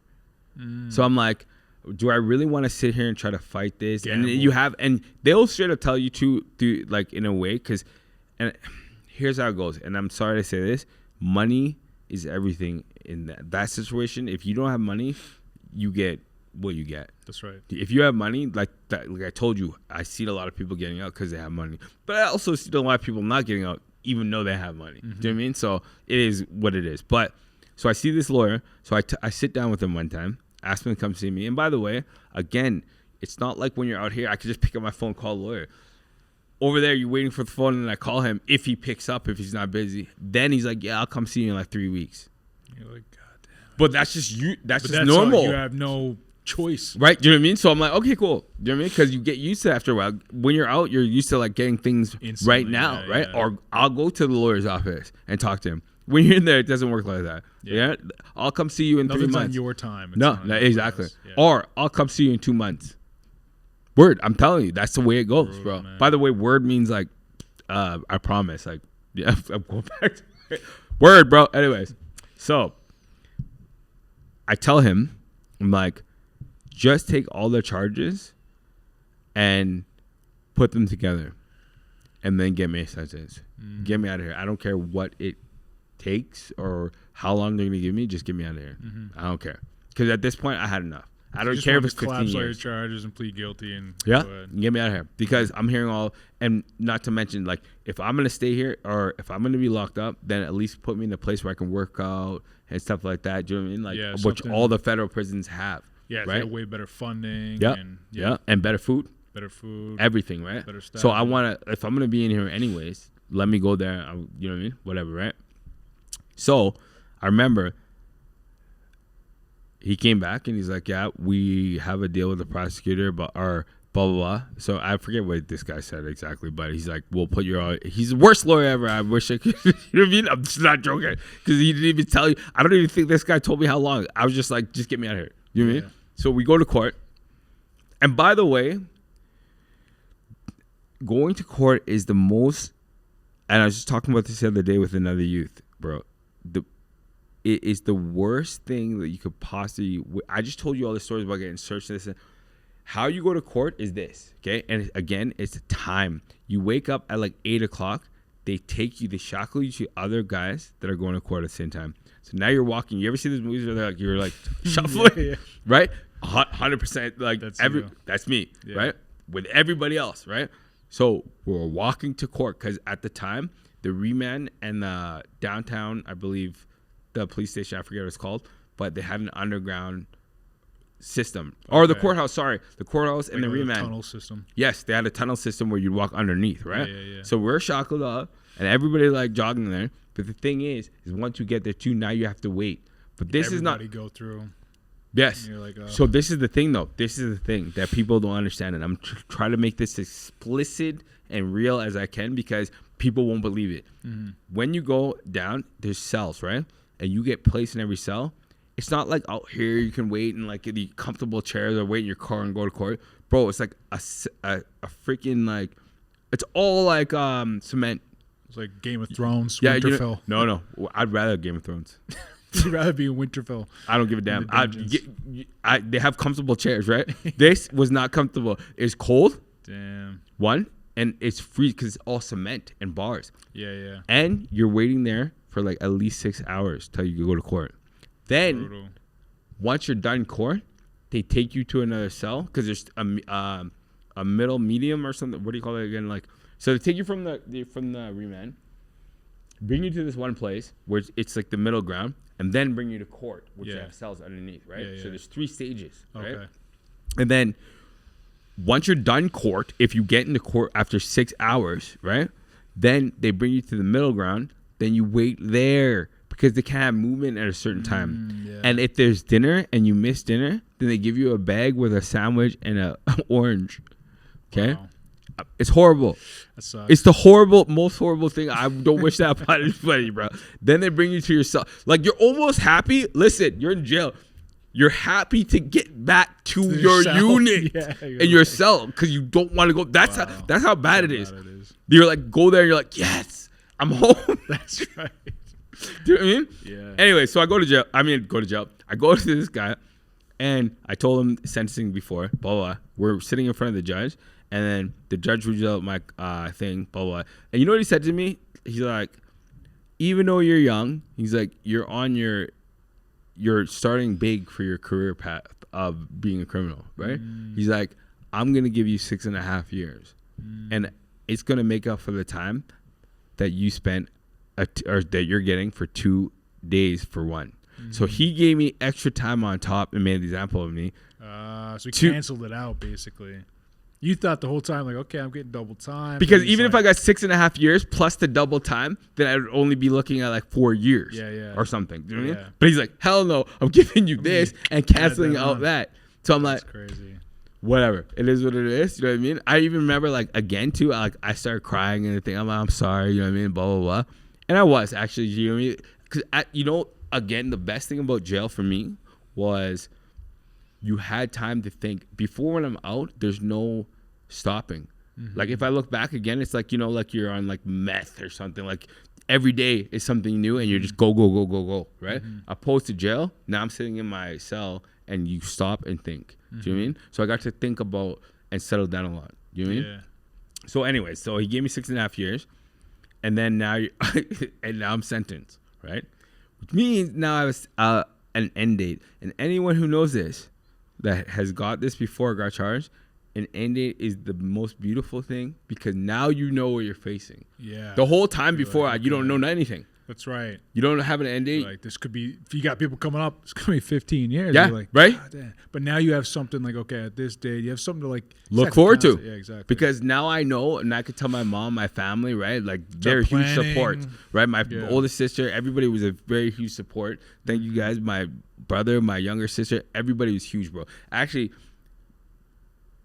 because of them, like, I got, there's a thing called canteen that you get it every week, but you have the money in your books. That's right. They're able to put money in my books all the time for me to get canteen. They're huge. Like, at least I had that. Can you imagine? Like, a lot of these youth don't even have that. I know. Bro. It's sad, man, when I go and talk to these youth at the offender center.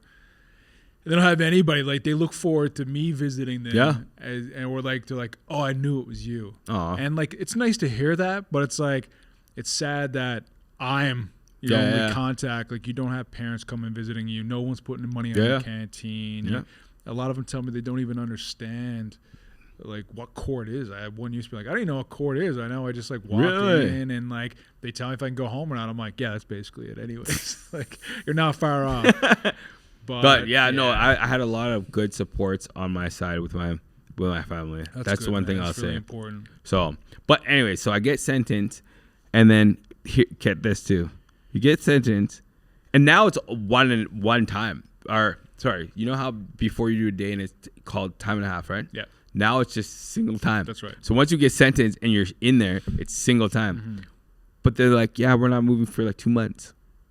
So even though I pled out, it's not like right away, bro. You still have to wait like 2 months to get to, because you get the placement, right? So I get placed, so I'm finally leaving. Say bye to everybody, right? I leave. Buses are again horrible. Transportation, horrible. Did you have some of the same feelings on your way to this place? Because you're just leaving. Okay, like I know that question. I'm good here. I know, like I met people. Did that give you confidence that you might know some people when you get there? It might not be as bad, or were you like, oh, this is a whole new beast? No. Okay, yes. I love that question. Very good question. I thought in my head, there is a part of me where it's like, I'm kind of cool, like, you know what I mean? But like, I'd say like 20% I was like, yeah, I've been in this before. But 80% was like, this is a whole new beast. Because now you're going to the pen. That's right. So the remand, and everybody again that knows this, the remand is a remand. But when you say pen, it's federal. It's a whole different beast, as you say, right? Mm-hmm. So when I'm going there, I'm like, but again, it's the same thing. It's like you find out you're a lot stronger than you really think you are, by the way, when you get locked up. Just put it that way. Anyone, because you have to do it and you have to become strong, right? So I get there. It's the funniest thing ever, because now just thinking about it and going back over it. So I get there, right? And it was a place called Bowden at the time, right? And what they were doing is, it was like all the intakes. So this is the nicest prison in all of, I wouldn't say Canada, but this is where everybody wants to go. Okay. Do you know what I mean? Bowden, you said? Bowden, it's called, right? It almost looks like a school. Okay. And people were telling me about the place before, and I was like, okay, like how much school could it look like? It's a prison. That's right. But when I got there, honestly, bro, it's like a school, like but around fences. Yeah.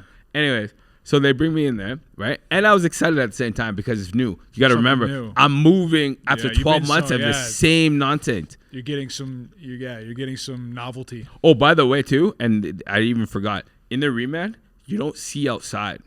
You go outside, there's a thing called rec, but the only thing is that the fence, there's a fence, but you see the sky. You don't see anything. Everything is concrete around you. Man. I totally forgot about that. But when I go to Bowden, now you're walking outside. Oh, okay. So it was a whole different experience, right? Whole different experience. The littlest things, you're like, oh. Yes, 100%, right? Yeah. So anyways, they bring me to my cell, which was Unit 1, right? And it's for intake to see where they're going to place you. So when you go there, actually, it's either they're going to keep you there or they're going to send you to a different jail. Everybody prays that you stay to this jail. Yeah. Do you know what I mean? Because it's like the best jail. Cushy rather than going, yes, exactly, rather than going somewhere else, right? Mm-hmm. So they open the cell door, and guess who I see? Who? My childhood friend. You got homies everywhere, man. He's like this. I know where to lie. He looks. He's like, Kash, what are you doing here? Oh man! And you're like, and yes. I'm like, yo, 100%, because you don't know who you're walking into and what you're doing. Be anybody could be swastika guy, right? Exactly. Yeah. You know what I mean? So I see him. He sees me. I'm like, what's up, bro? You know what I mean? And he was a close childhood friend at the time. Unfortunately, he just went a different route, and actually, he ended up joining CD. Oh, okay, interesting. What a crazy, speaking this out loud, like I didn't even, so he ended up joining CD. So he was like a higher up guy in there, whatever, blah, blah, blah, right? But it was pretty cool, right? Okay. So I went in there with him, blah, blah, blah. And you meet, another thing I always tell people, like, yeah, jail is bad, but I don't really think it reforms people, to be honest. Like, I feel like if you want it, it's like that school. But, you know what I mean? If you want to do it, you'll do it, right? But if you don't want to, all you do, it's a school, you just meet people. That's right. You just become smarter. You get smarter. a different education. You just become smarter. Because I told you, before I went in there, I was a punk-ass kid. When I went in there, I met, like, higher ups that are doing these gangs and like people that are rich people and making money, and they're like, I would never. You tell them your story, they're like, what the. Like I would never have done that. You know what I mean? Like you just learn a bunch of different things, right? So it was crazy. So I met this dude, and I met a whole bunch of other people. Even ran into some family members there. Do you mean? Interesting. Yeah, it was crazy, right? But I didn't know where I was going with that. But yeah, so okay, you got there, and then so at this point, how much did you have left to your sentence once you got there? Because you did get 6.5, but like you can get out. Oh, I think I had 4 years left. Something like that. I think if my math is correct. You can get out on day parole after you serve a third of your sentence, right? Or you can apply for it. You can apply for it. Yeah, and it's funny too. I got it. You did. So what happened was, this is the thing.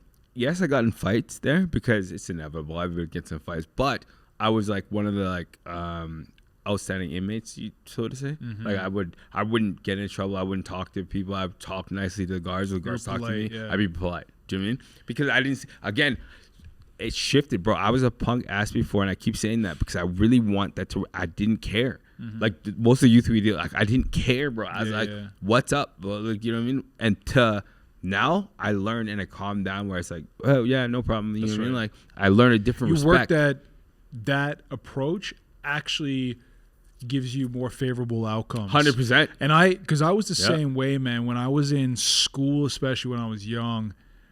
Like there was a time where, you know, if a teacher said anything to me, I would just be completely rude back to them.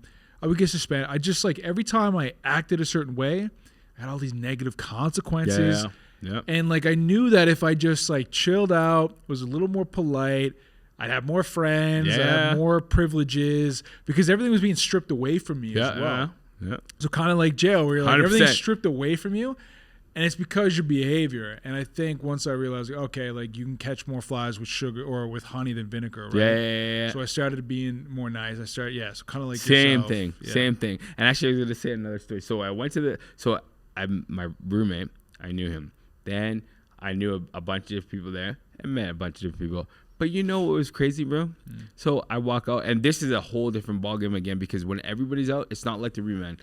When you get released for a certain amount of hours before, I think it was before dinner or something like that, everyone's out. Or after dinner, everyone's out, right? Mm-hmm. So you're able to walk the yard. Bro, they had an ice rink in there. You can play hockey. Oh, really? That's when crazy. I first went there, right, and ate dinner, right, the best thing I ever had, by the way, I don't even remember what was served, actually. I should, I guess. But they had metal forks and knives. Like, and I looked down, and I was like, what the? I almost felt like I was doing something wrong. I was like, what is this? So it must have been kind of calm there because if they would have a lot of like stabbings or well, they changed it actually. So I was there for like 2 months and then they took those out, right? We should be giving them knives. Yeah, I don't understand how long because it's not like I just went there and that prison was just open. Like they were open for a while. Yeah, that's interesting. But just like you said, it was a calm place because nobody wanted to get in trouble and get sent to anywhere else. Well, I guess everybody was enjoying these privileges. Mm-hmm. You know? But at the same time, they call them skinners, right? So it's basically people that rape people or stuff like that. They send them there. So a lot of people who wouldn't get sent there, they'd rather go to drum or something because they don't want to do time with those kind of guys, right? And at the same time, but this is the weird part. Remember I just told you, CD was there, right? So again, I think it was more or less like we just didn't talk to anybody. Everybody just stayed by themselves, right? So you're talking about a high-end gang. That's not. They could easily take, but they didn't. They just chilled out. And there's other gangs there. That's when I first met FOBs. Have you ever heard of them? They're from Calgary. At the time too, like I was in there for a while.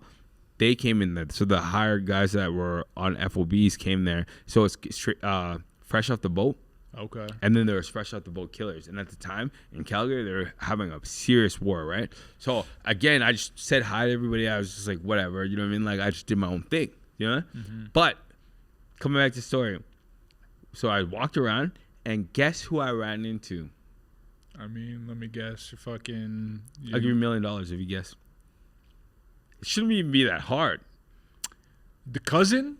No, you're wrong. You owe me $1 million. Yeah. Anyways, I ran into the native guy that I first got. Oh, the native guy. He was there. He was there. He got transferred there too. He was there. Wow. And I gave him a big hug and told him how thankful I was. That, you know what I mean? How nice. And he was super nice then even too. And that's when I first had my first native sweat. Oh yeah? You had it in there. Because they have it in there. Oh. And guess where he sat us? my first one, right in the front, next to the hot rocks. Damn. I honestly thought I was gonna die. I'm like, these people are gonna kill me. I'm gonna die in this freaking. This is probably where your love of the Sonic. Exactly, right, and where I could take it because I sat right. How long did you stay there for?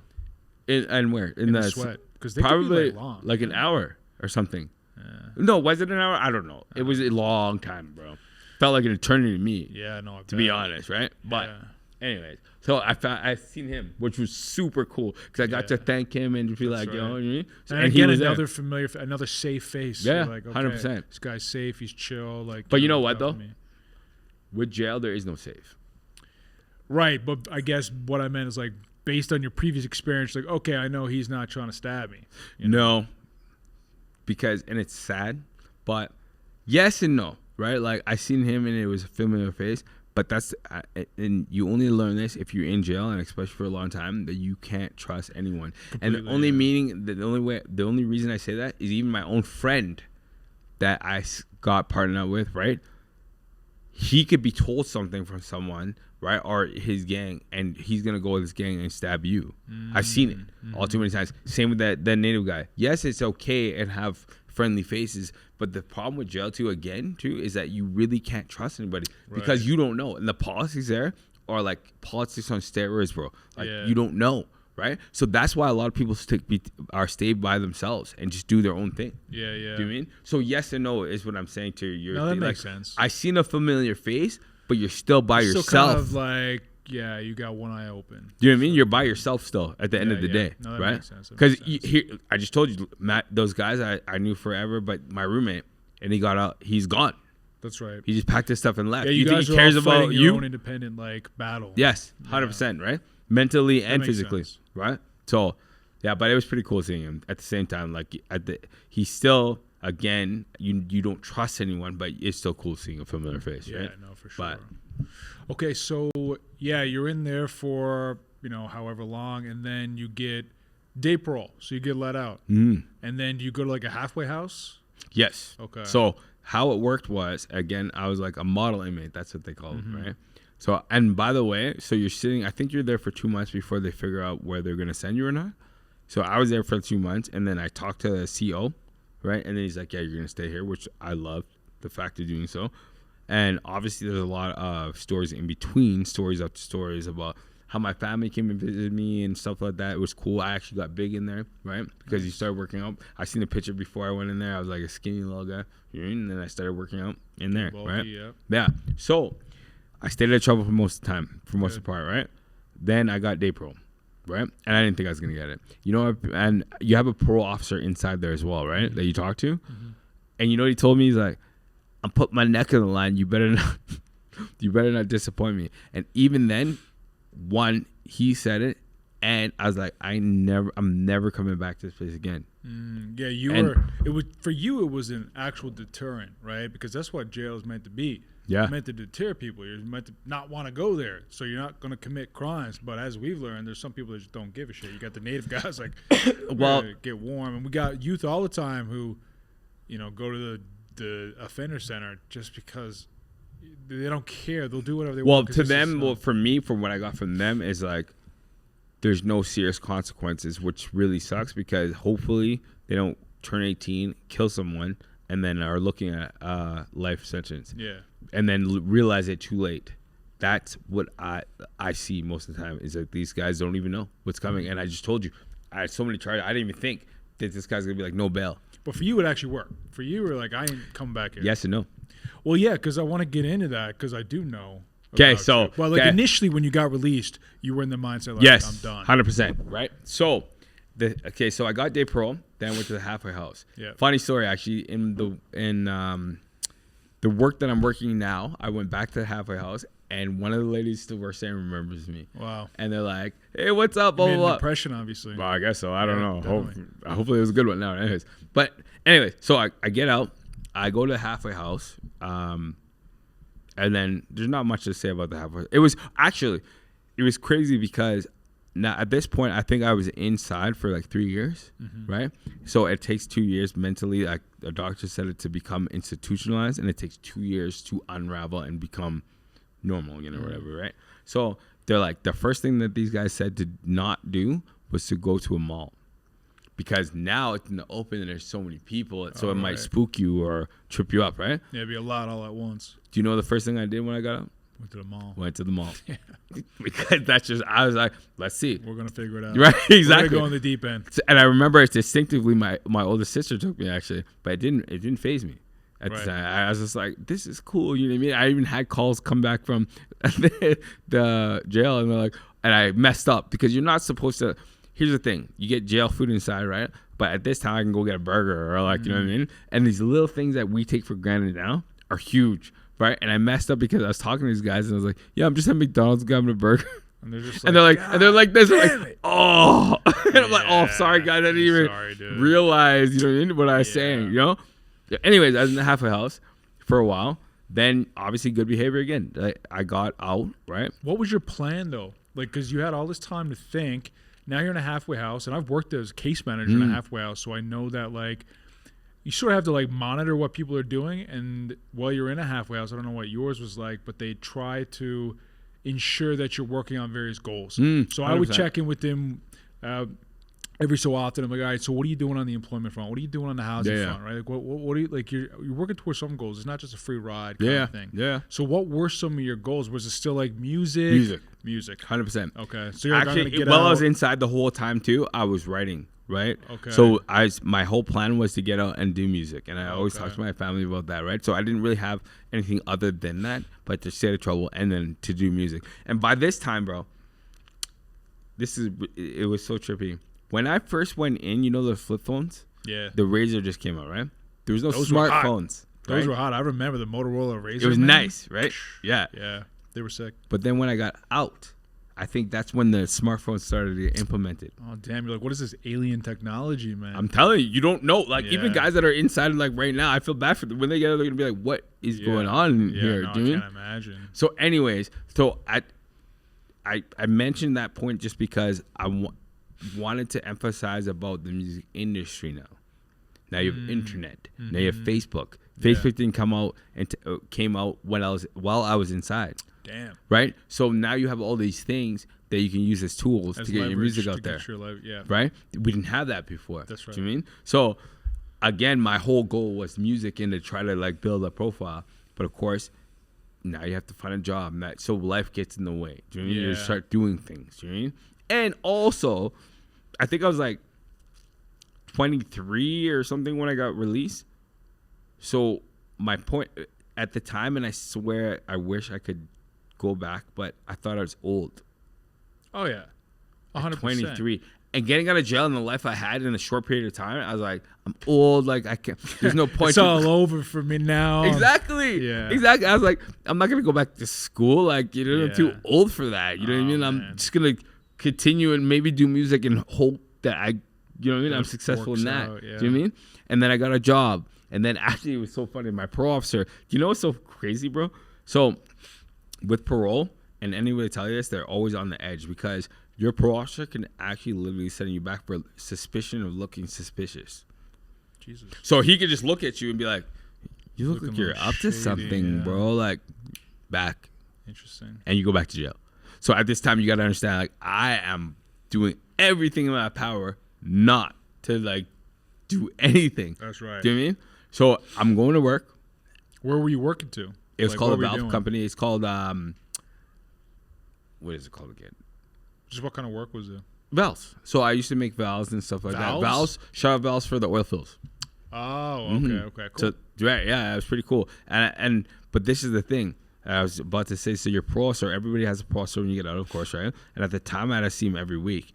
This guy would come to my work, park his car, and I have to at lunchtime, and I have to talk to him at front, where all the bosses can see you. Which for me, I'm like, if these guys like come to you and they're like, yeah, because I don't think they knew at the time that you had a criminal record. I don't think they asked you, right?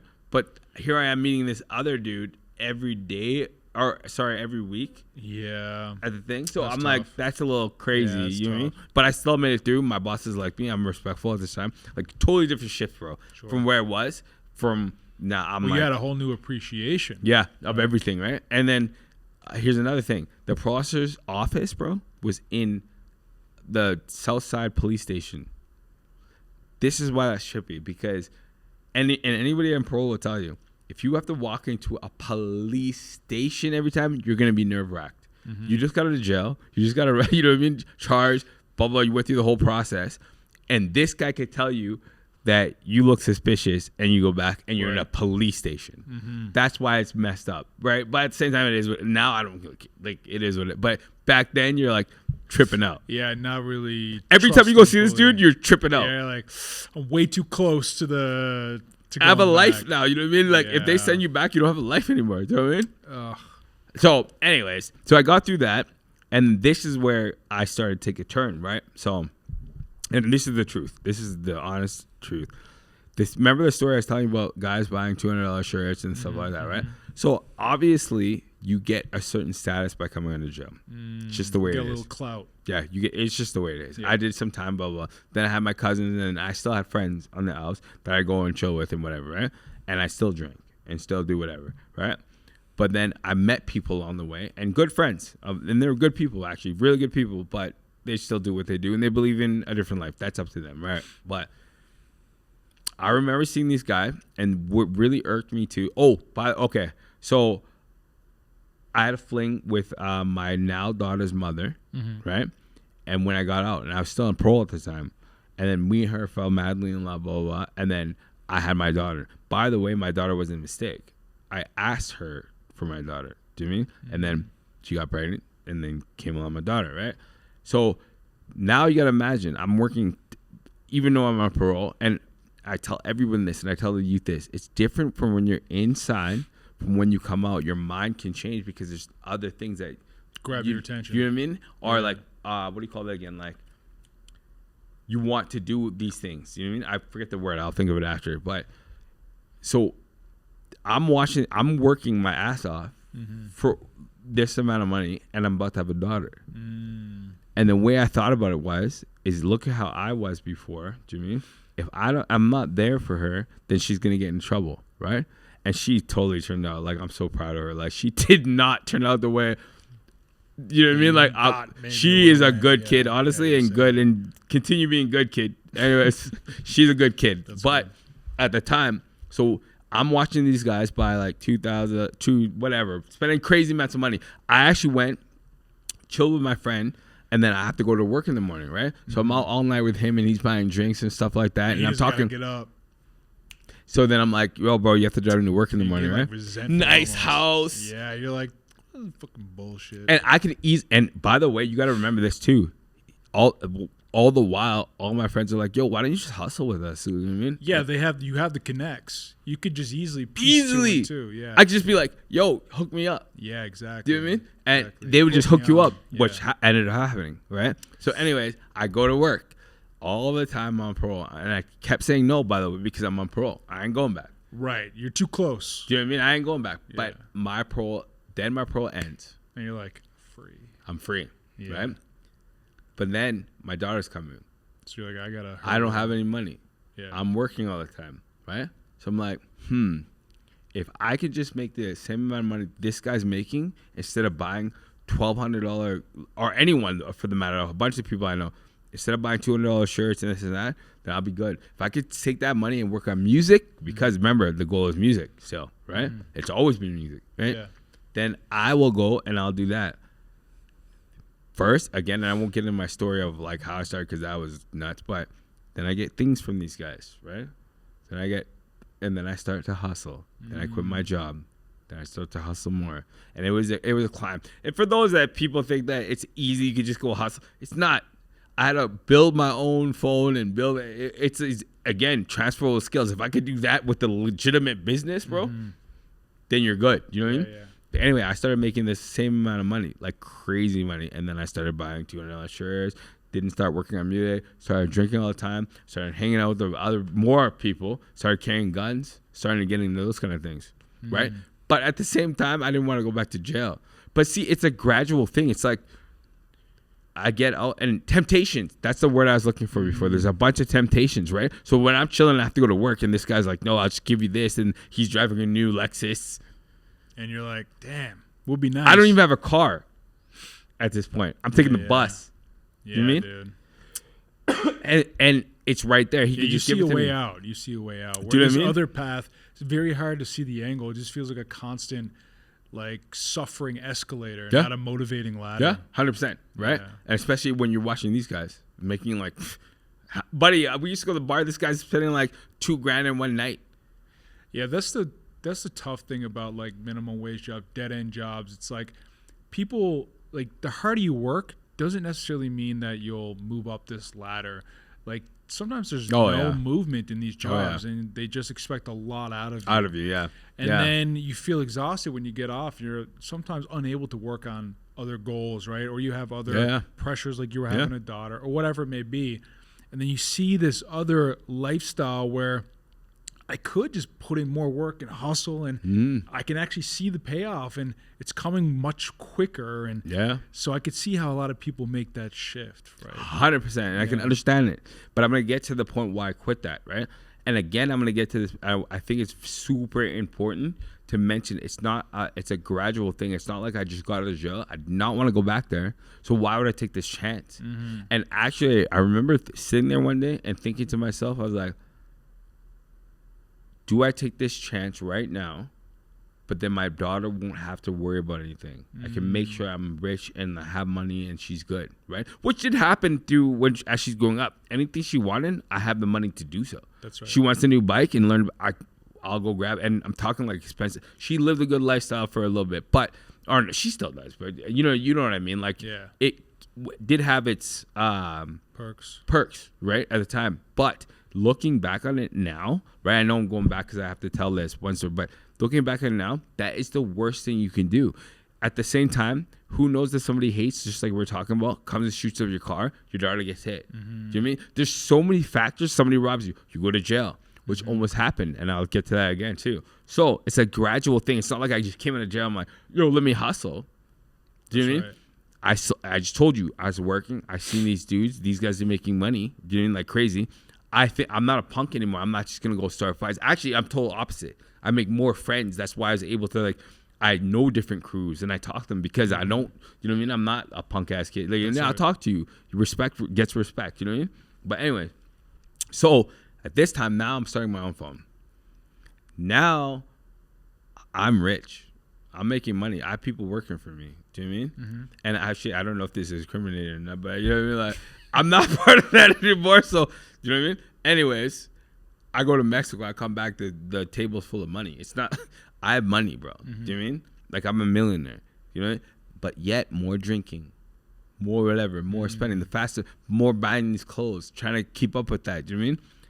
Until one day, one of my guys couldn't work or whatever, and you get greedy. That's another thing. You get greedy. So you don't feel like you're invincible. Like, I haven't got. You know what I mean? Yeah. Check this out. That's the stupidest thing I ever did in my life. You told me about this. Yeah. All right. Let me retell you about it. So, stupidest thing ever. So, on Calgary Trail, which you know, and some people might not know, but some people will know. On Calgary Trail, there's a Tokyo Express there, right? So I tell this guy, and there's actually they took it out, a Starbucks across the street. And then across the street from there is a police station. So I'm like, I told this dude, and it's always a rush when you're talking to these dudes. Like, they're in a rush, you're in a rush, you know what I mean? So he's going down this way. So like, we're trying to find the best place to meet. So I told him, like, okay, meet me here. This guy gets it. Oh, by the way, I picked that spot too, and I knew that I was aware there's a cop station. But to me, in my head, because I felt invincible, in plain sight. You know what I mean? And not even that. It's like there's not like activity there. Do you know what I mean? So I didn't really think like anything of it. I'm like, whatever. I'll just meet this dude real quick and be on my way. By the way, it's summertime. Okay. I have shorts and a t-shirt on because how it was going to work, I was going to go home and shower and get ready for the night after. But this dude, and then the other dude was going to take the phone and go work it, right? Okay. So I have shorts on. This guy gets in my car. I serve him. He gives me money. I have a whole bunch of stuff on me at the time, right? He gets out of the car. Then I literally pull out of the parking lot. Boom, SWAT team comes and gets me, right? Gotcha. Exactly, yeah. Right? Boom, I don't know what I was doing. I just threw the thing on the bag on the floor. It was a shock. Do you know what I mean? It was a shock, right? Anyways, so they get me, cuff me, tow my car, put me in that same police station across the street, right? Then I'm like, okay, cool. I'm like, I wasn't cool actually. I was like, keep in mind, I still have this mentality now that JP is going to say no to me. Mm-hmm. Even more so now because I went to federal prison. Right. So now that's on your record. That's right. Oh, by the way, I didn't tell you. I didn't have a record before I got charged. Right. You just had these pending charges. Pending charges. That's it. Yeah. I didn't have a record. Yeah, right. But so, now you have a record. Oh, of course. Yeah. And they caught you like obviously in the act. Yes. Yes. Yeah. To me, you caught me red-handed. Exactly. Do you know what I mean? I have like 2 phones on me. Game over. Do you know what I mean? Yeah. All right. So they locked me up. And actually, I'm not even joking around. I don't care what anyone says. Like, these guys were cool. These guys were cool. Like, they caught, you know what he said to me? He's like, you interrupted our coffee break. We just see you across the street. We're having Starbucks.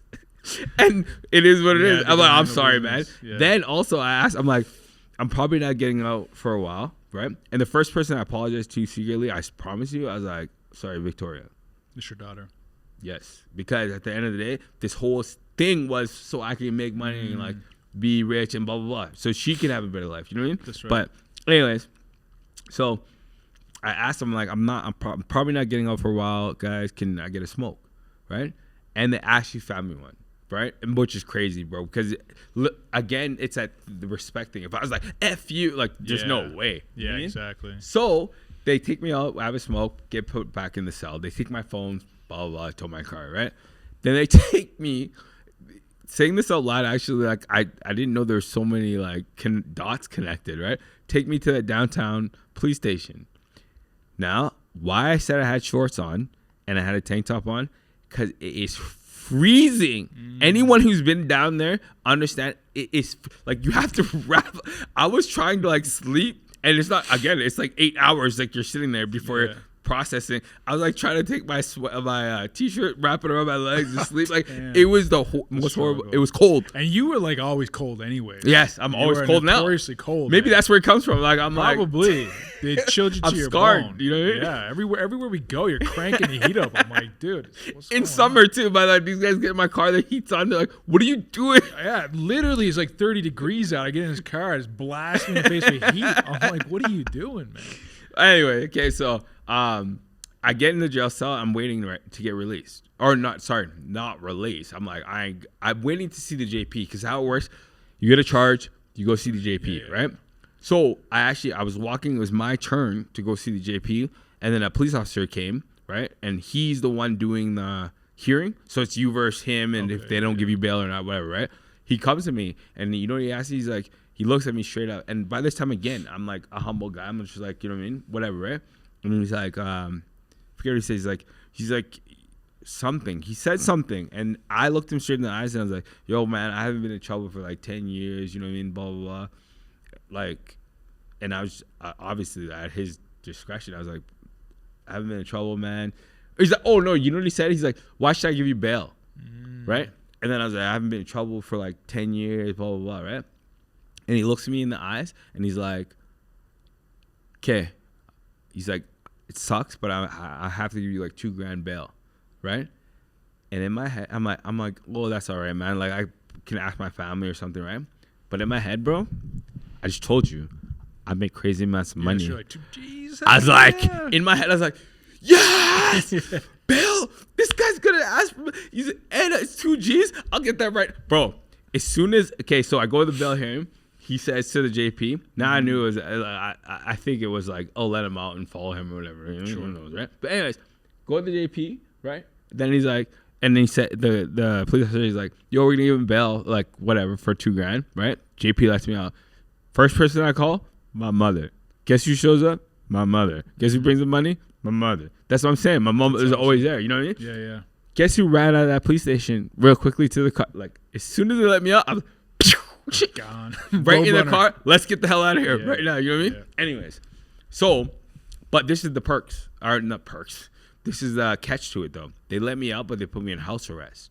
Oh, okay. Right? So I had house arrest for like, I think it was a year or something. And I'll skip all that part. So it was like, whatever, I had house arrest. So at least I could be able to get and see my daughter. So, but at that point, it was crazy. And I can say this now because it's not like I could just find a job. I was still hustling. But remember, you got to remember, I have other people that are helping me out. I don't want to say, do you know what I mean? But helping me out, right? So I just had to sit there, right? That's right. But at least I can see my daughter. At least I can do things. You know what I mean? Then, I think I told you about my friend. So I met, he's a lawyer. Can't remember now. So here's actually so crazy telling this story a lot because the dots connected. I just told you that money rules everything. Like you can get out easy if you have money. If you have to take legal aid, and it sucks, but sometimes legal aid doesn't work as hard for you, right? So I went to this guy and I had money. He's like 10 grand retainer. Boom, here you go. Do you know what I mean? This guy called me up one day, right? He saved my life. He saved my life. Thank you, Mike. Okay, Mike Chatty. Saved my life till this day. I don't care. Like I'm in debt to this guy for life because he let me out.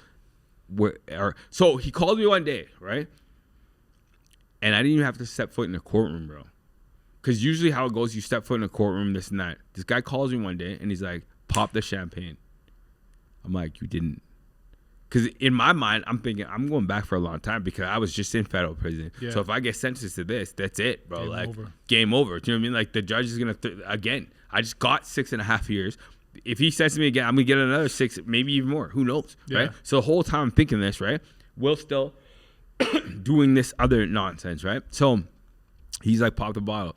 He told me charges are gone. Wow. And you must have just felt like all this relief. Bro, I don't even know how to explain that feeling to you because I told you I didn't get on bail before the first time I went in. I went in jail. This guy told me that the charges are gone. Wow. Okay? Gone completely. Bro, I'm telling you, like, even after, like, I'm so grateful to that man. Like, I'm not joking around. Like, I would still, like, and we became friends after I started talking, you know what I mean? Just our personalities, whatever, you know what I mean? But, and I'm going to get to this part where I changed. Let's say I want to hear the turning point. Turning point, because there was no turning point there, right? Because all money and the way this world is. You know the turning point is when I found Christ. That's when so actually, so this is the turning point. So I was hustling one day. I had 2 houses, whatever, right? I was chilling in one of my house, and then I came across a video, and we all know how algorithm works now, right? So I don't even know how this ended up on my story, bro. Do you know what I mean? But. And this, I'll save the rest of that story for, and not to be rude to your podcast, but you don't want to hear about the God stuff, but I would save it for like a God podcast, you know what I mean? But I'm going to say how I turned, right? Yeah. So I was sitting there one day, rich as can be, money can be, I can have whatever I want, I can do what I want, do you know what I mean? And I did. Stupid things, right? I didn't change right away. Like I changed not being a little punk, but I still like, you're still doing what you knew how to do. Yeah, you know what I mean? And still like just being like taking advantage of certain things, right? You know what I mean? I shouldn't have, right? But anyways, until one day I came across a video and it basically talks about hell. And ever since then, I started going to church. I started to like, and I dropped everything. Matter of fact, I was driving a Mercedes back then. I had 2 cars. I had this and that. I dropped everything. And this, again, is a miracle only God can do. So the one dude at the time, I was picking up bricks and stuff like that. So at the time, right? I think one of the dudes that I owed money to, I don't even know if I grabbed a bunch off him or whatever. Because again, in the lifestyle, like you're spending so much money and you're doing this and that, you're like, it's weird. It's weird. Yeah, I'm making 50 grand a week, but you're still like, then does that make sense? Then you're spending as much. 100%. Because you're living that lifestyle, right? So I owed this dude money, bro. Like he could have easily, and a serious dude too. Like they're serious. They have all their people. Like he could have easily been like, no, like. I remember one time too, and I'm not ever going to say his name because, you know what I mean, whatever, but I remember one time too, and this is how I started to get guns and stuff like that. I told him, like, somebody's out at my house, I think, you know what I mean? And I told him, and he came and he brought me a gun. And he's like, okay, here you go, right? And then that's it. So he came in, and then you do what you got to do, right? My point is that the guy's a serious dude. Thank you very much. You know who you are. I told him, like, yo, bro, I found God, bro. I don't want to do this anymore. You know what he said to me? He's like, yo, my cousin, he did the same thing, and he left, and he's just whatever, right? And I'm like, here you go. I don't want anything. Because you got to remember, I owe this guy, I think, 30 grand at the time. But I don't want to move any work. I don't want to touch anything. Because at this time, if I believe in God, I believe in hell. And I'm not risking anything anymore. So I don't want to do anything. I gave it the Mercedes. I went to debt right away, too, because I owed buddy before I could pay my bills easily. You know what I mean? With one move. But now I'm not doing anything. I don't have a job. I don't have nothing. Yeah. So all these bills are racking up. I'm like, do you know what I mean? Living off fumes. Do you know what I mean? But I didn't care at the time because my relationship with God was more important. So I dropped everything. And I was able to walk away because he took the phone and called it even. Wow. Called it even. He could have easily been like, he could have made your life a lot more difficult. Bro, are you kidding? He could have been like, no, hell no. Like, nah, that's not how it you know, works, that's man. not how it works. You owe me money. That's I want my money. Yeah, and I'm not true. talking, these guys are not little guys, bro. They're serious dudes. If he wants to, he could just be like, yo, just go kill him. Yeah, exactly. Do you know what I mean? But there's more to that story too. But like I said, I was able to walk away from that. Was the turning point. And I think, so let's get to the moral of the, like what I think, me personally, what I think people, somebody needs something better to quit that life. Like a lot of these guys that we see are stuck in the same environment. Yeah. Do you know what I mean? Mm-hmm. I was able to escape that environment because I always had God. I always had my grandma, this and that, but I never took it seriously. You know what I mean? Until I did. And I gave up everything. I made a choice that day. I made a choice to leave that all behind and never look back ever since. Never. Even if right now, and we're talking about normal work opposed to like getting that, we could easily just go and get that. I would never trade the peace that I have right now. I go to work, I might be broke some days, this and that, blah, blah, blah, but I go home, there's peace. I can drive with my daughter, I can go to West End, I know there's no enemies, I know there's no nothing, I could just do whatever. That's right. I don't have to worry about police kicking down my door, I don't have to worry about jail, I don't have to worry about anything. So I think, again, it's not worth it. That peace is priceless. Priceless. Even more, you can be, and I just told you my whole story. I was making money, bro. Actually, I didn't even get into the money. I went to Mexico, and I just told you actually before, but let me reiterate that. I went to Mexico, I remember one time me and my friends went to Mexico, an all-inclusive trip, and spent $100,000. How do you spend $100,000 in an all-inclusive trip? Yeah, you do some stuff that's not inclusive, I guess. Because exactly, we'd all go like, all I gotta say to you is having a good time. Yes, but at the same time, too good, exactly, right? Yeah. I used to come back. There's money on the table waiting for me. Unrealistic expectations of like a life that's not sustainable, really. My whole point was this too: is like there was no peace. Looking back then, I had all the money I wanted, but there's nothing there. That's right. Right? There's nothing there. At least now though, when I open up like my business and I start getting successful that way, I know where peace comes from. That's right. Do you mean I don't have to? You worry have about that perspective, man. Do you know what I mean? That's the beautiful thing, I think. When you go through hardship and you overcome it, the beauty in it is that you have this like well-rounded perspective that you can't get unless you went through that difficult thing. Oh yeah, true. Right? You could read about it, you could hear about it, maybe, but like sometimes, like we talked about in the beginning when we started this episode, was that like, so you gotta learn the lesson the hard way sometimes, and that really sticks with you. I mean, it's happened for me, happened for you, obviously. Like I said too, you know, and I'm trying to like cram it as much information. There's stories and parts to it. Even in the remake, bro, I can go on like a whole episode, which, like, do you know what I mean? I'm just talking about what happened there. There's significant things, but for the sake of time and the sake of whatever, like, I just try to cram it in as much as I can. But yeah, that's my story, basically. Dude, I've been through a lot, but you've been through a lot, man. But I also put myself in the situation. Yeah, for a lot, but right? I think that you took a bet on yourself, and you didn't have the answers, but you knew that the answers weren't coming from the lifestyle you were living. Oh yeah, 100%. And you put your faith in that, you know, if I just continue to go down this path, it's going to work out for me. And I think that, you know, it's a huge 180 to live that lifestyle you described. And now you're a mentor to youth, and you work with a lot of agencies you would never even think to work with. You know man. what? You say that to me all the time. Like, exactly. Dude, I can't believe I'm here right now. I'm not going to say and I don't put it in perspective sometimes because, I mean, we've only met like less than a year ago. Yeah. So I didn't know you any other way than how I know you now. It's so funny that one thing I have to thank you for is a compliment, and even other colleagues and people will say to me and be like, I can't even imagine you like what I just told you. I used to kidnap people and put them in the trunk, bro. Yeah. And you're like, I can't even imagine you doing that. You know what I mean? Yeah. And I love that because I'm great. different. That's not who I am. Do you know what I mean? So when somebody tells it, it just confirms already that you're a different person. Exactly. You know what I mean? Yeah. But at the end of the day, it's like, we wouldn't just what you said right now by the learning experience is we wouldn't be here now. Right? Exactly. Talking about that. And I wouldn't be able to help other people. That's why I encourage these other people. I'm like, you don't want to go to jail, bro. Like, you don't want to do. I'm telling you, if somebody came and told me that, again, I don't know if we'd listen, right? Well, or I'd listen. but at least they told you. Yeah, they give you an opportunity. Right, you know what I mean? Youth actually do. They man. do. Like, they do. I'll say something that just resonates with them. Some youth just brush me off, tell me to shut up and turn up the music.